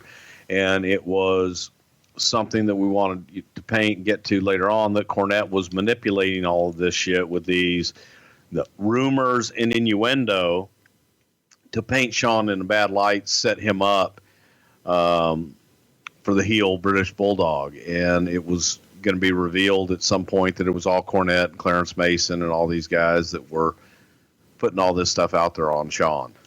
Yeah. So leading up to this, we see Cornette cut a hell of a promo in the back with a whole squad of folks: Clarence Mason, Owen, Hart, British Bulldog, Diana, the whole crew.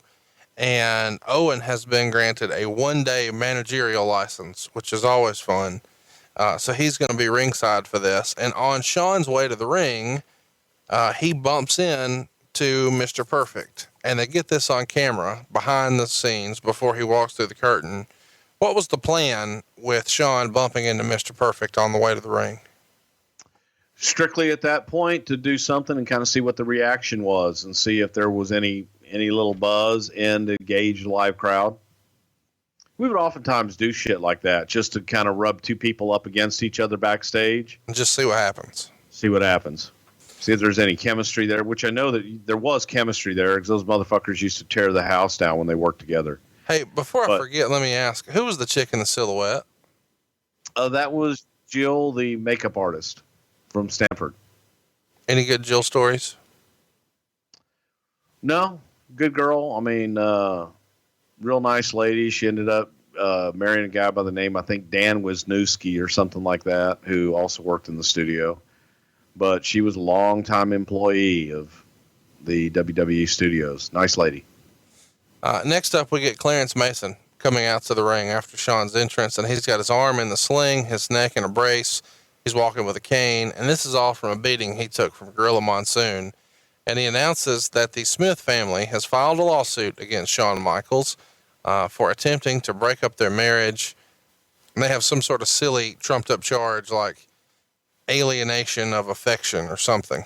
And so they serve Michaels, and Meltzer writes, Let's just say this wasn't Michael's day. He appeared to be in a bad mood from the start. Apparently a heckling fan got under his skin and he was unprofessional enough about it that it hurt the match. He kept mouthing things at her to the point that all the ringside fans around her began turning on him, and that only made things worse. If you go to the network about 35 minutes and 20 seconds in, you can hear someone screaming, and at 35 minutes and 50 seconds, you can see fans starting to react to something that is off screen. And then about 40 minutes and 40 seconds in, while Smith has Michaels in a chin lock, it looks like Michaels says something like, "Shut up, you fat cow." Do you remember hearing anything about this interaction with Shawn and a fan in the middle of a pay-per-view like this? No, not this particular incident. No. Well, I'm not sure that Meltzer got this right. It looks like there were some fans originally cheering for Davey Boy who were going against Shawn, but then they're chanting in the direction of the woman off camera. Either way, the heckling in the crowd seems to be drawing more attention than the actual match. And the rumor is this is where Hebner tells them that this match is going to stay and they aren't doing a redo on Tuesday. So catch me up as to what's going on here, because at some point in the match, you can see Shawn just casually sitting in the chin lock, and he literally puts his elbows on his knees and just sits there. He even throws his hands in the air like he's upset about something or talking to Hebner. What was the planned finish? It feels like this didn't all go according to plan. Nothing else this night did, though.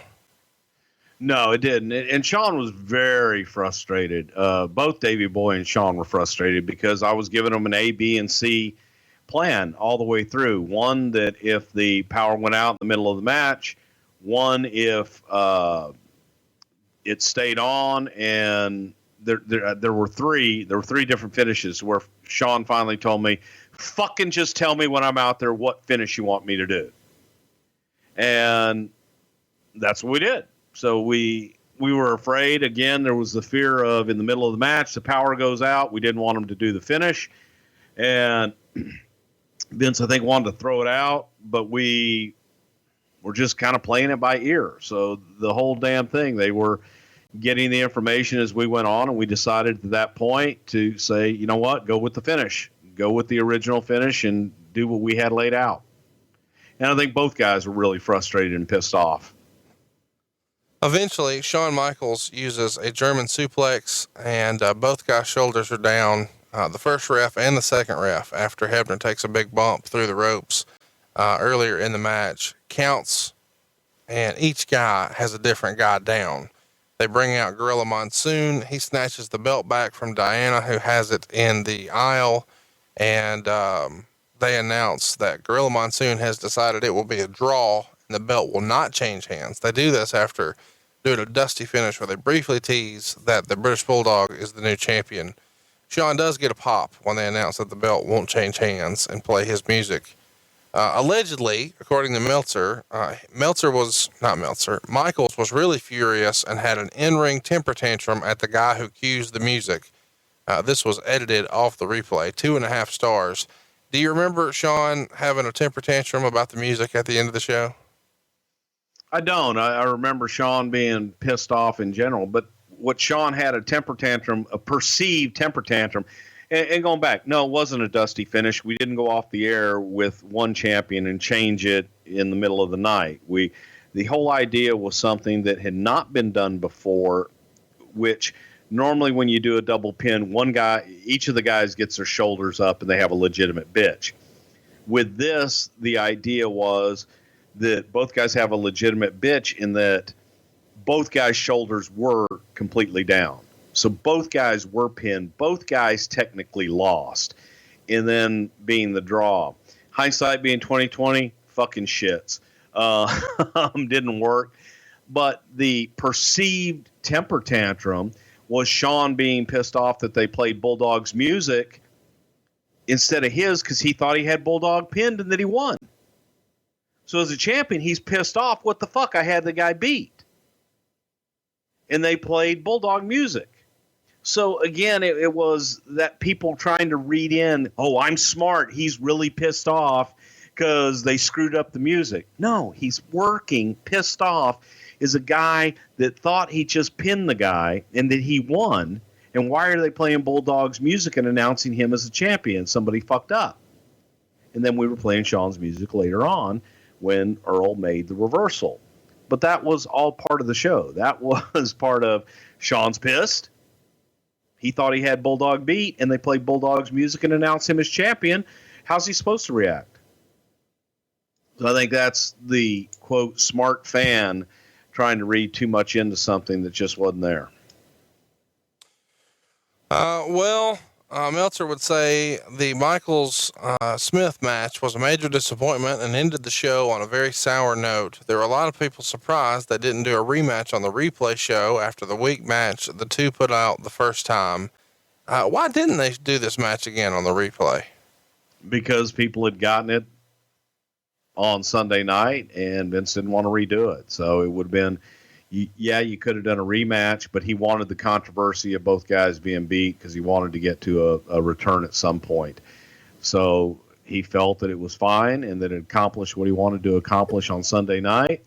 And no, it wasn't their best outing. It wasn't as good as either one of them could be. And both guys were out there pissed off, not under ideal circumstances or situation, not knowing, what finish they're going to do, if the damn lights are going to come back on, what's going to make air, what isn't, or, do they go into the damn finish and the lights go out again? So there was a lot of frustration on talent's part, and you just got to deal with it sometimes and move the fuck on. So I didn't know this until I did research here. But in my notes, I have it that, by TV the very next day, there was a lot of question about Davey Boy's position in the company. Meltzer would write, by television on 5/28, McMahon had gotten word that Smith had given his 90-day notice to the WWF, allowing him to leave the company when his contract expired at the end of August. Unlike previous notices with Hall, Nash, and DiBiase, this wasn't the case of another performer giving notice as a prelude to signing a contract with WCW. According to the different versions of the story we received, Smith and the Hart family members were under the impression that the conclusion of the angle was going to be that it was Deanna Smith who had come on to Michaels, that he rebuffed her, and that she was making up the story and filing a suit as a way to get revenge out of being turned down. And they were under the impression that the conclusion of the story in exonerating Michaels in the lawsuit would be that there would be surveillance camera tape, which would air supposedly taped at a pay-per-view show in Omaha where this all started, that would show Diana coming on to him physically and aggressively in a darkened backstage area. And allegedly there's real pushback from the Hart family. Stu and Helen Hart and Bret Hart were all upset that they believed Diana was being portrayed in the angle as the other version of the story was the entire situation was a misunderstanding, and that the idea was the angle would never end up that way, and that when it was completed, the real heat would be put on Cornette and Mason, not on her, and that nothing stronger than what had already aired would be done involving her. But there was talk during the week that Owen, who was also scheduled for a major push, would be moved to more of a headline status, but he was also interested in leaving. But he didn't give his notice like Bulldog did. So what happened here? Did he try to give his notice? Did they take this shit too seriously? What was the pushback from the Hart family? What's real? What's rumor? What's innuendo? First of all, the original whole angle and everything was basically what you had described, at first, that it was Diana that had come on to Shawn. We wanted to get Cornette involved, but it was simply Cornette who was orchestrating it, sending Diana to try and set Shawn up. But when Shawn rebuffed her, it was, oh my God, hurt feelings. And she's kind of playing both parts in that, well, how dare he rebuff my advances type shit. You know what I mean? It's like, it's one thing to go set him up, but you go set him up and you expect him to bite on the bait. Right. And then he doesn't bite. Now she's more pissed off that he didn't bite on the bait and he rebuffed her. And so there's that personal pissed offness in it as well. But yes, the Harts did take it too seriously, and Davey and Diana were completely on board from day one. And somewhere along the line, they got on board and didn't like it. But we did, again, because you're dealing with real people who have real children, who have real lives. It's a real name. It's really husband and wife with real children, all that shit that you want to take into consideration, and you have to consider all that stuff when you're doing angles like that, because some people take it seriously and don't take it as entertainment. So we wanted to make sure that everybody was on board, and they were at first.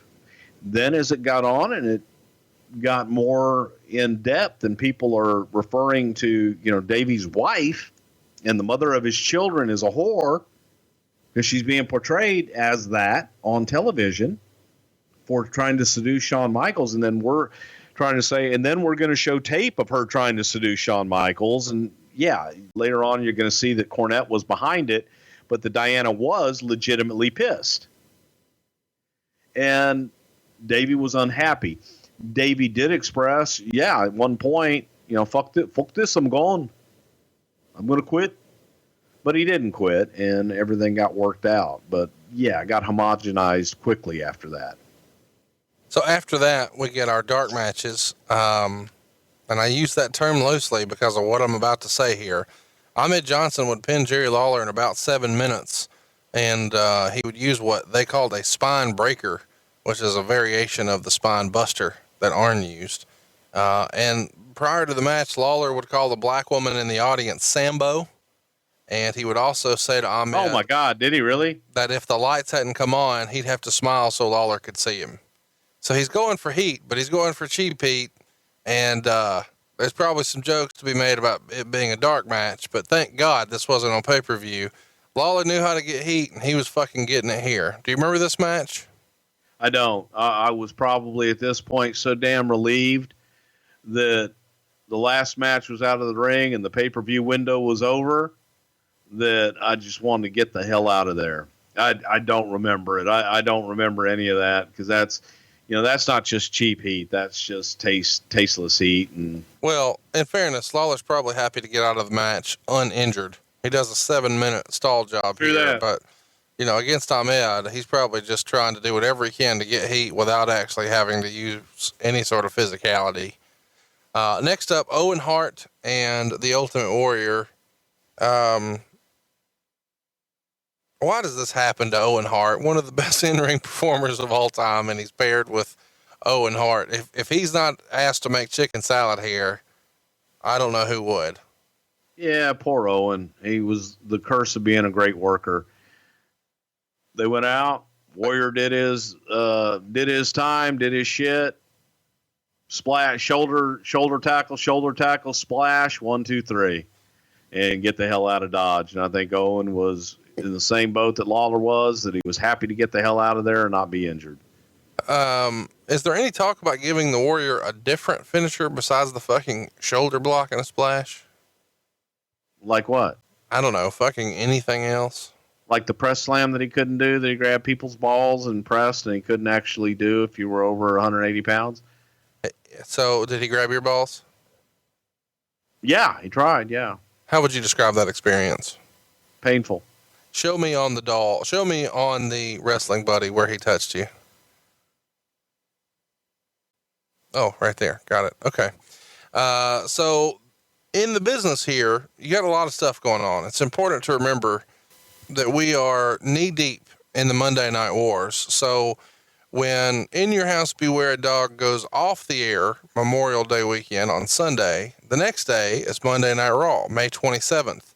This is also the day that WCW is expanding to 2 hours. So both shows are trying to come out guns a-blazing. So Raw the next day starts with Goldust in the ring, and he is going to be defending his Intercontinental title against the Ultimate Warrior. So they keep the Warrior off the pay-per-view and instead decide to go head-to-head and start Raw, which is only 1 hour at the time, but Nitro is going to 2. They want to start hot and get the Ultimate Warrior on. The theory here is, let's try to do whatever we can to counteract the big show that WCW undoubtedly has planned. Let's put Warrior on TV, right? Without a doubt. Start hot, hook them and keep them. And it's worth mentioning that this is happening in Fayetteville, North Carolina. There's a lot of fun stuff going on here because this is also where the Hardy Boys have a tryout match. Do you remember anything about the Hardy Boys tryout match? They're taking on the Overlords. No, I mean, the Hardys had been with us for years, and they had been extras and enhancement talent for so many years, but had also been away for a little bit from doing that. And this was their opportunity to come in and see if we could actually do something with them as stars. I don't remember this particular night, but that was the whole idea behind the Hardys and bringing those guys in and giving a young team an opportunity.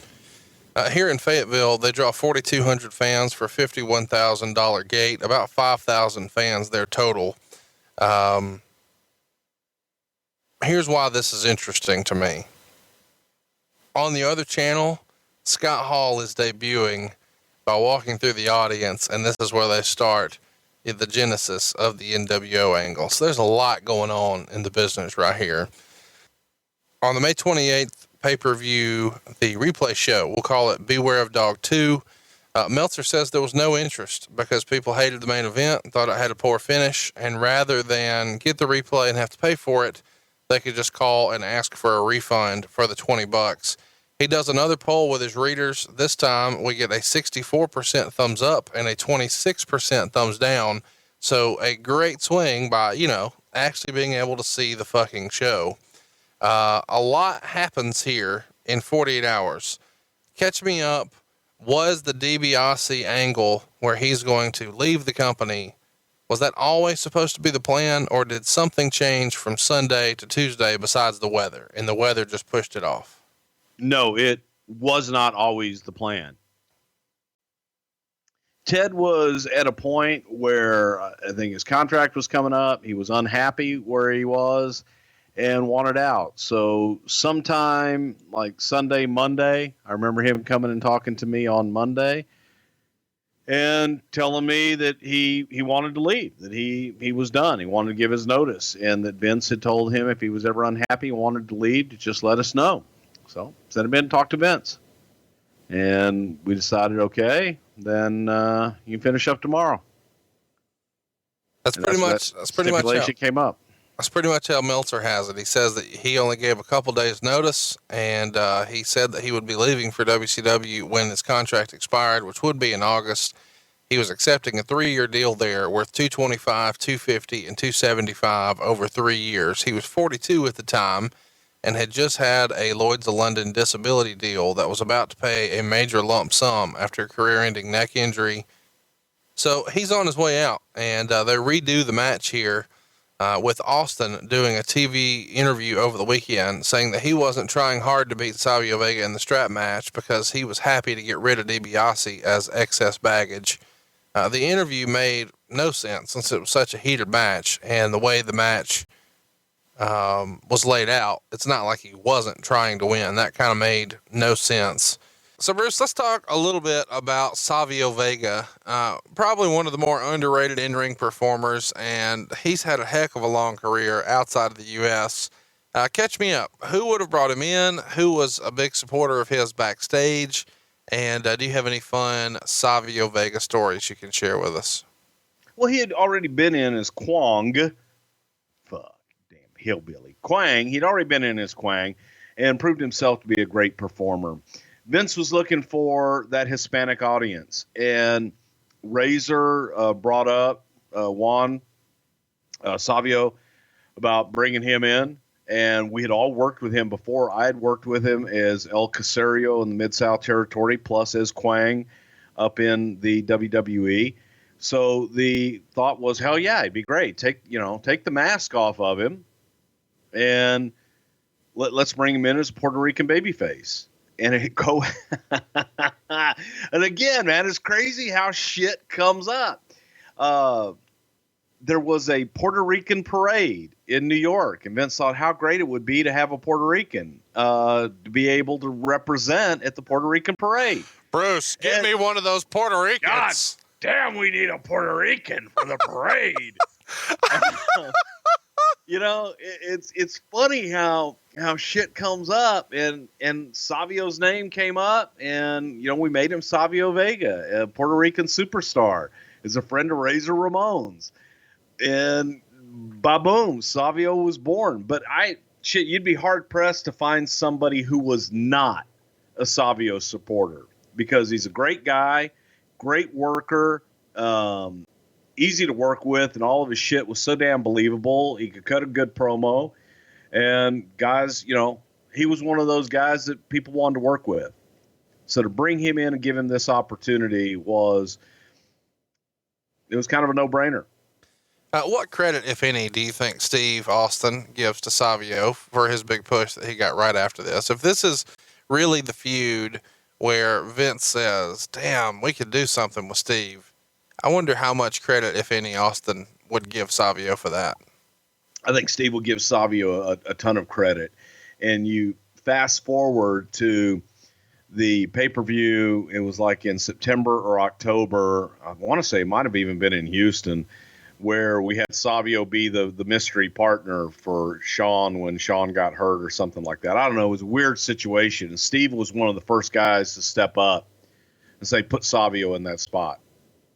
So I would bet money that Steve would credit Savio an awful lot for him being noticed and him getting the attention that he got and giving him those great matches that he gave him, because he could work his ass off, man. I think you could still put Savio in the ring with his messed up neck today, and he could probably be better than half of the guys out there working on a regular basis. Their finish to the match on part 2 was pretty hot.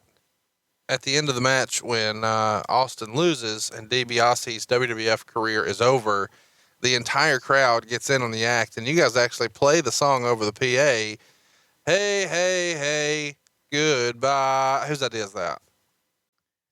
Who do you think? Vince McMahon. God damn, I love it. Let's do the na-na-na song. What? Na-na-na-na. Goodbye. And we'll start it, and they'll play it, and then they'll start singing na-na-na-na. Na-na-na-na. Hey, hey, hey. Goodbye.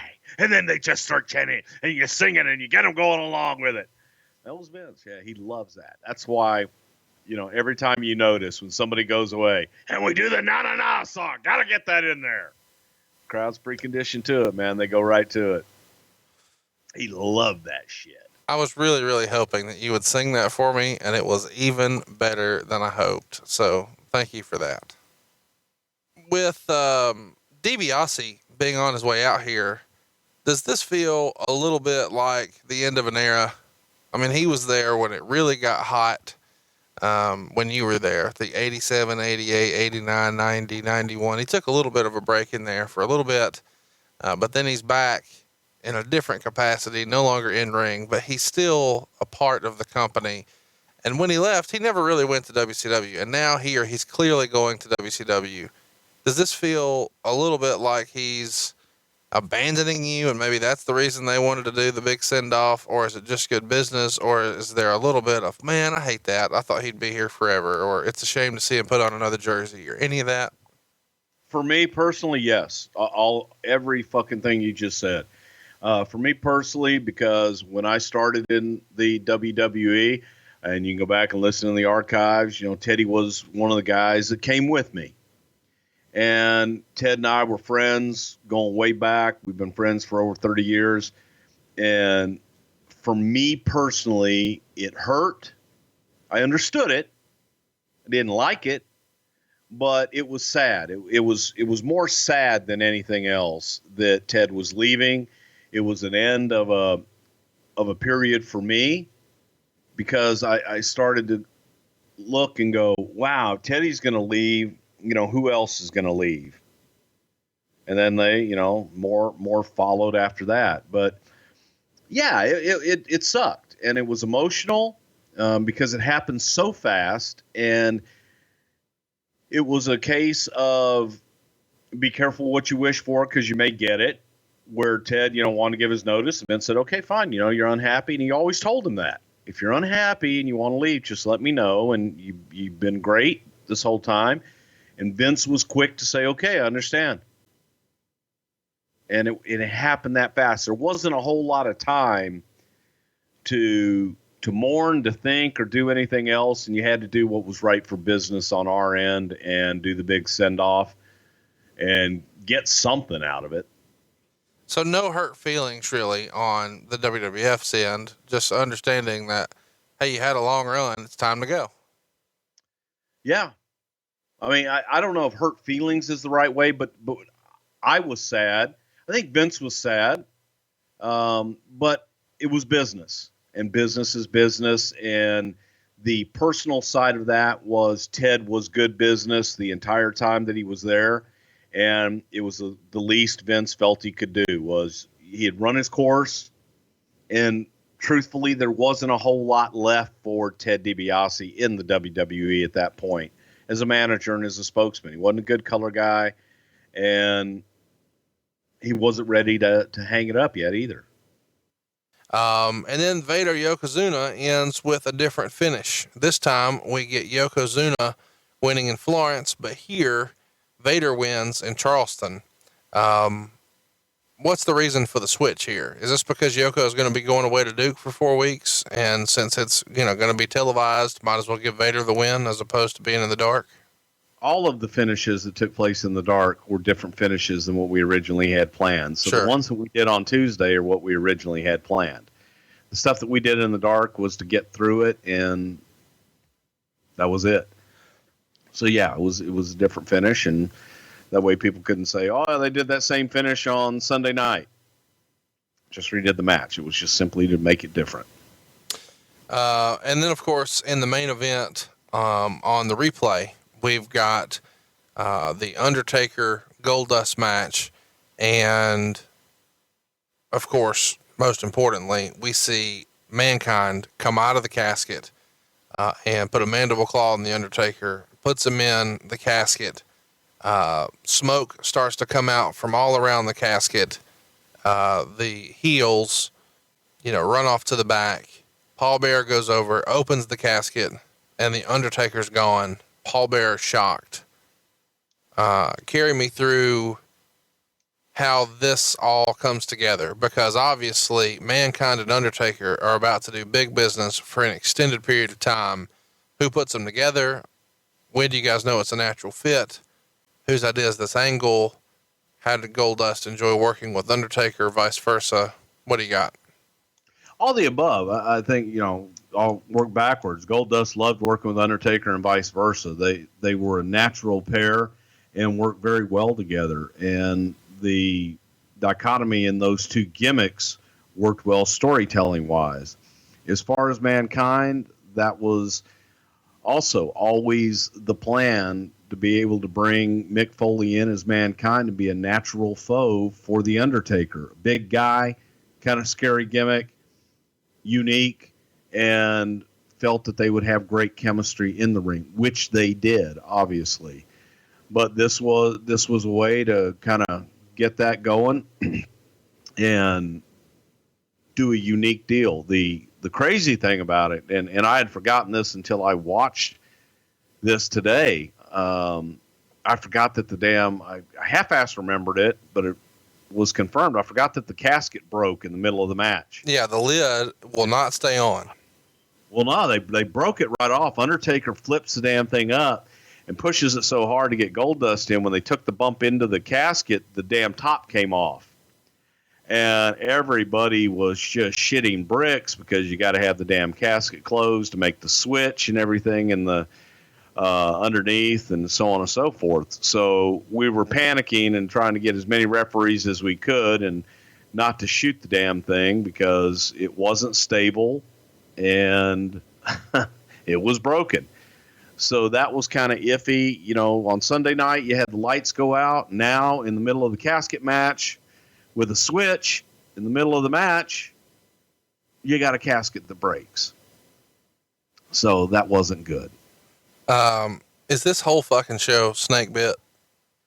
Essentially, yes. It's kind of hard to argue that. Let's talk a little bit about,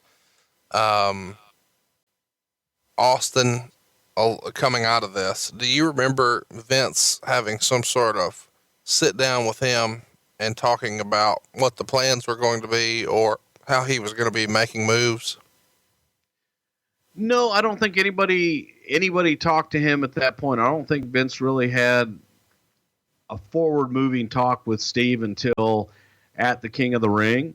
And we had made the decision, which was slow in its progression, to move from that ringmaster stuff to, Stone Cold Steve Austin. And that was a gradual just turn in commentary, and Jim Ross subtly talking about how, ice runs through this man's veins and he's just, stone cold. And it was a slow transition to where eventually, and we just started calling him Stone Cold Steve Austin.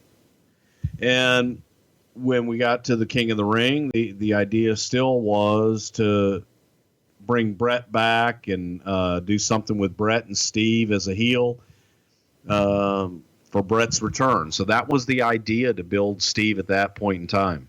How excited do you think? Obviously, he's a respectful guy, appreciates the business and all the sacrifice, but on some level, Austin has to be kind of excited that DiBiase's gone, right?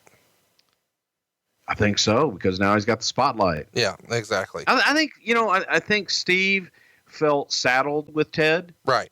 And didn't like having a manager, and specifically didn't like having somebody do his talking for him. Ted felt saddled with Steve because he felt that Steve should have been on his own and that he didn't enhance Steve any, and felt that he was just kind of spinning his wheels with Steve Austin because he didn't feel that Steve really needed a manager and thought that he could have done something else. All right, let's run through a couple quick things here. I had notes about the gold casket. Is that something you guys have somebody gimmick up? Who makes the gold casket? Richie Posner, Magic. Ross and Perfect do the commentary on the replay. That's not the original team, though. The original team is Lawler and McMahon. Why the change in commentators from night 1 to night 2? I don't really remember, to tell you the truth. I think that it was just to change it up. Talking about Raw in between, we saw Harvey Whippleman in the aisle taking notes. What's up with that? We were going to be making the transition to Harvey being a manager. Not a manager, I beg your pardon, a referee. So he was taking notes about the referees and sending all that back to Gorilla Monsoon so that he could then become a troubleshooting referee. On the Raw in between, we see Vince McMahon doing commentary when Goldust has him in a chin lock, and he talks about how a warrior lives his life through distrosity or whatever. Distrosity. Explain to everybody again what distrosity is. The most fucked up bullshit I'd ever heard in my life. Each letter stood for some other kind of bullshit. That's one that we would need to get Jim Cornette on the show to actually explain. On Warriors Ask Me, you see across his tights it says Warrior University. What type of degrees do they offer at Warrior University? What can you tell us about Warrior University? You can get a degree in idiotness, shitty work. Did you ever know anybody who graduated from Warrior University? I don't know anybody that actually ever went to Warrior University. He opened this, oh my God, let me tell you, man, he had this gym outside of Phoenix in Scottsdale that was absolutely one of the most incredible gyms I'd ever seen in my life. He had several hundred people that joined the gym and paid their dues and all this shit. And the gym ran for maybe a month or two. And then one day he went in and just shut it all down. For no reason other than he's Warrior. On the desk in the middle of commentary, we see a Warrior comic book on Vince's table in front of him. Can you give us anything about the Warrior comic book and the placement here on the Raw announcer desk? Yeah, we were selling the damn. Well, actually, no, we weren't selling the damn things. They were a freebie with the WWF magazine. So when you purchase your WWF magazine in the newsstands, the Warrior comic book was a freebie as a part of that. And the idea was to distribute at some point and sell those Warrior comic books. When Ahmed Johnson comes to the ring that night to take on Vader, Vince references him as the first annual Kuwaiti Cup winner. Who was the second annual Kuwaiti Cup winner? Well, that tournament and that championship has been put in limbo. They're going to have a tournament in Rio de Janeiro to crown the number one contender for that Kuwaiti championship. Roughly, I think the date is set for 2021. February 30th? Yes, exactly. On Raw, when he's hunting down Goldust, Bulldog eventually gets to Goldust's locker room, sees a guy guarding the door for Goldust, and then just bulldozes him through the door. Who is that guy? I have absolutely no idea. They ran a King of the Ring commercial inside of the pay-per-view, and the commercial had Jerry Lawler kind of messing with kids, not that kind, and then choking and going to heaven where there were all these other kings. And then eventually he gets sent to hell with a Vince McMahon-like character with horns on his head where he's laughing as he drives. That's the guy that was in the car on the Sikorsky Bridge. Did you shoot that? That feels like a Bruce Prichard commercial that you would have produced. I was there for it. Yeah. But that was, it might've been a Sahadi production. As a matter of fact, I was there for all that being shot. We shot a lot of Lawler stuff at, like Elvis medieval times. Yeah. Oh yeah, man. That Elvis guy was great. I've got pictures with him. But yeah, all the kings and stuff. And we had him sitting around the table eating the turkey leg. Yeah, that's right. And then Vince, Devil Vince. We just had him take his makeup off for that shot. Do you have any fun Marlena Goldust stories that you can share about this weekend? Oh God, it's funny you ask that, because during the lights are out and Goldust is out working with the Undertaker, and I'm at ringside now talking with Vince, trying to say, okay, well, show's pretty well fucked. We're going to do this. We're going to do that. Marlena's gimmick was to smoke a cigar. Right. Okay. And she's at ringside. She's smoking the cigar. And there's this one motherfucker right behind us, an old guy, looked like he was about 65, 70 years old. And all he did was he kept tapping me on the shoulder and tapping Vince on the shoulder, going, there's no smoking indoors. She's going to have to put that out. There's no smoking in here, sir. Sir, hey, can you guys do something? There's no smoking in here. And just irritated the living fuck out of us. And finally we had security throw him out. But no, it was just all the shit's breaking down around you. And I'm at ringside in the dark trying to talk to Vince, and this old motherfucker is telling me that Marlena can't smoke indoors. Just, again, one of those moments that vividly stays in your head. Well, hopefully next week's show will stay vividly in your head, and we want you to vote on that topic right now over at Prichard Show on Twitter. If you haven't already, go ahead and sign up for our forum as well. It's at whwradio.com. That's whwradio.com. We're going to go ahead and be discussing all these topics over there, but you can go vote for them right now on Twitter at PrichardShow.com. Of course, Bruce is on Twitter. He'd love to have your feedback. He's at Bruce Prichard. I am at Hey, it's Conrad. And our 4 topics this next week, let's run through them. Bruce, are you ready? I'm ready. Poll topic number 1, Shotgun Saturday Night. Hypothetically speaking, we've covered this one a few times on the polls, and for whatever reason, you guys haven't let it win yet. But Bruce, this is probably one of the things you look forward to talking about the most. Tell everybody why you would enjoy talking about Shotgun Saturday Night. Because I can talk about the night that I spent with Vince McMahon, Kevin Dunn, and Paul Heyman in New York City. This is long before Paul Heyman and ECW worked their way into the WWF.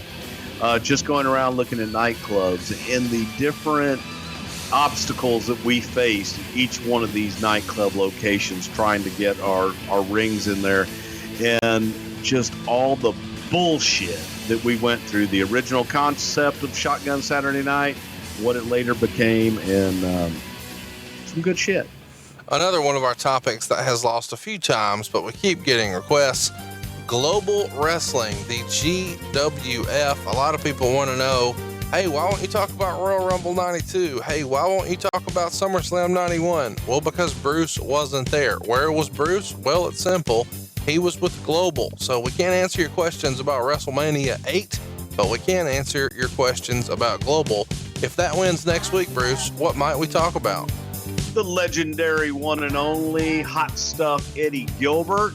Working with Eddie. Eddie was the booker there, and some of the television that we wrote, his brother Doug Gilbert, Joe Pedicino, and the concept that was supposed to take over, that change and revolutionize the wrestling business, the Global Wrestling Federation, airing every single afternoon on ESPN, and now airs like Thursday nights on ESPN Classics.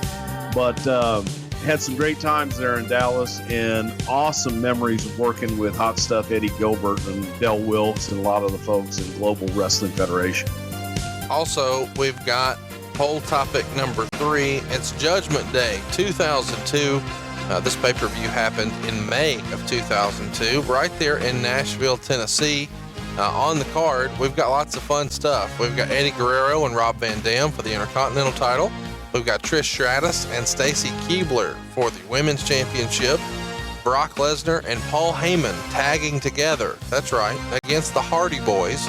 Stone Cold Steve Austin taking on Big Show and Ric Flair in a handicap match.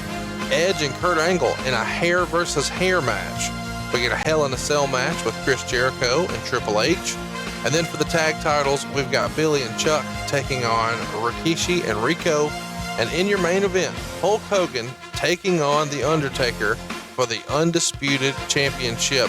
What might we talk about? Any fun stories or memories jump out at you about May 2002 Judgment Day? I think the most fun out of this whole thing was the Kurt Angle and Edge hair match, and just getting into that, some of the funny conversations. And of course, then what came after that, some of the ideas that were pitched around, not to mention the first time, Undertaker and Hulk Hogan being in the ring since that fateful Tuesday night in Texas. So a lot of history there and a lot of great shit in that show as well. And last but certainly not least, we've had lots of requests for it. Marty Jannetty, Shawn Michaels, the Rockers, one of the more popular tag teams of the 80s and 90s. They had a big run in the AWA. Then they came to the WWF. Didn't get to stay very long, but then came back, and man, they were off to the races. What might we talk about if the Rockers win as poll topic number 4? Well, obviously, we're going to be talking about one of the greatest tag teams of all time anywhere in the wrestling business, and the journey that they went through on their way to just get their foot in the door. What happened the night that they basically took the one foot that they got in the door and walked out the door due to some of their alleged actions, and the build of the Rockers, the split of the Rockers, and what we kind of had in mind for each of those guys in single competition. So there you go. Go vote for the poll right now. We'd love to have your feedback. It's at Prichard Show on Twitter. Poll topic number 1, Shotgun Saturday Night. Poll topic number 2, Global Wrestling. Poll topic number 3, Judgment Day 2002.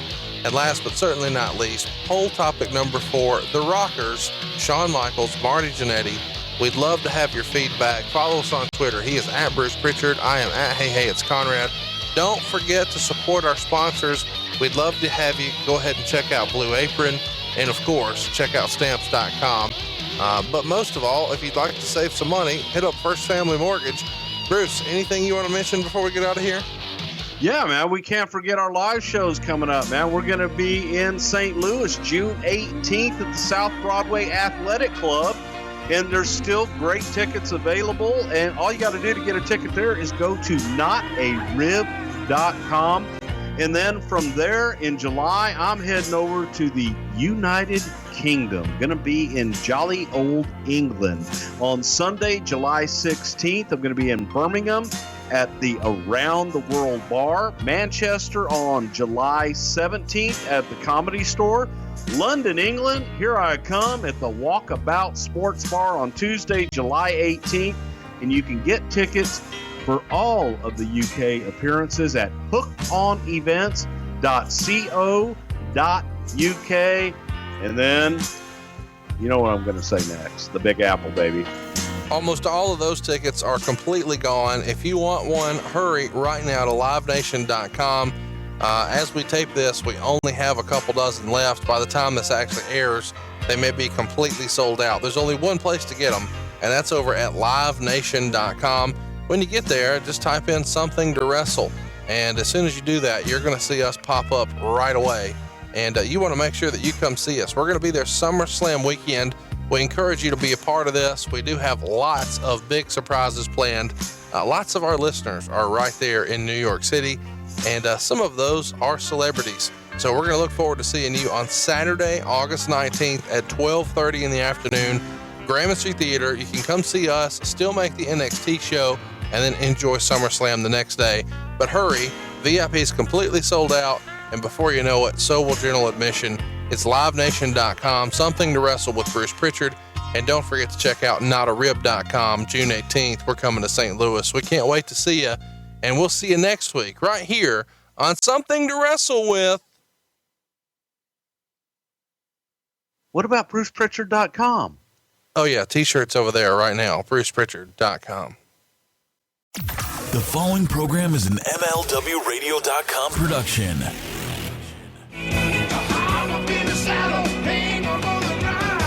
God damn it. What do you mean the power's off? Did someone not pay the bill? Whoever it is, you're fired. Don't you know that you can save thousands at SaveWithBruce.com? You don't need perfect credit or money out of your pocket either, pal. And thank God, maybe I can get the hell out of South Carolina. I'm ever doing a pay-per-view here ever again. In fact, I'm about done within your house. I want to be in my own house. And SaveWithBruce.com can make it happen. Cheaper monthly payments, cash out, debt consolidation, and you can even skip your next 2 house payments. SaveWithBruce.com. You heard me, damn it. SaveWithBruce.com. Now get the power on in your house.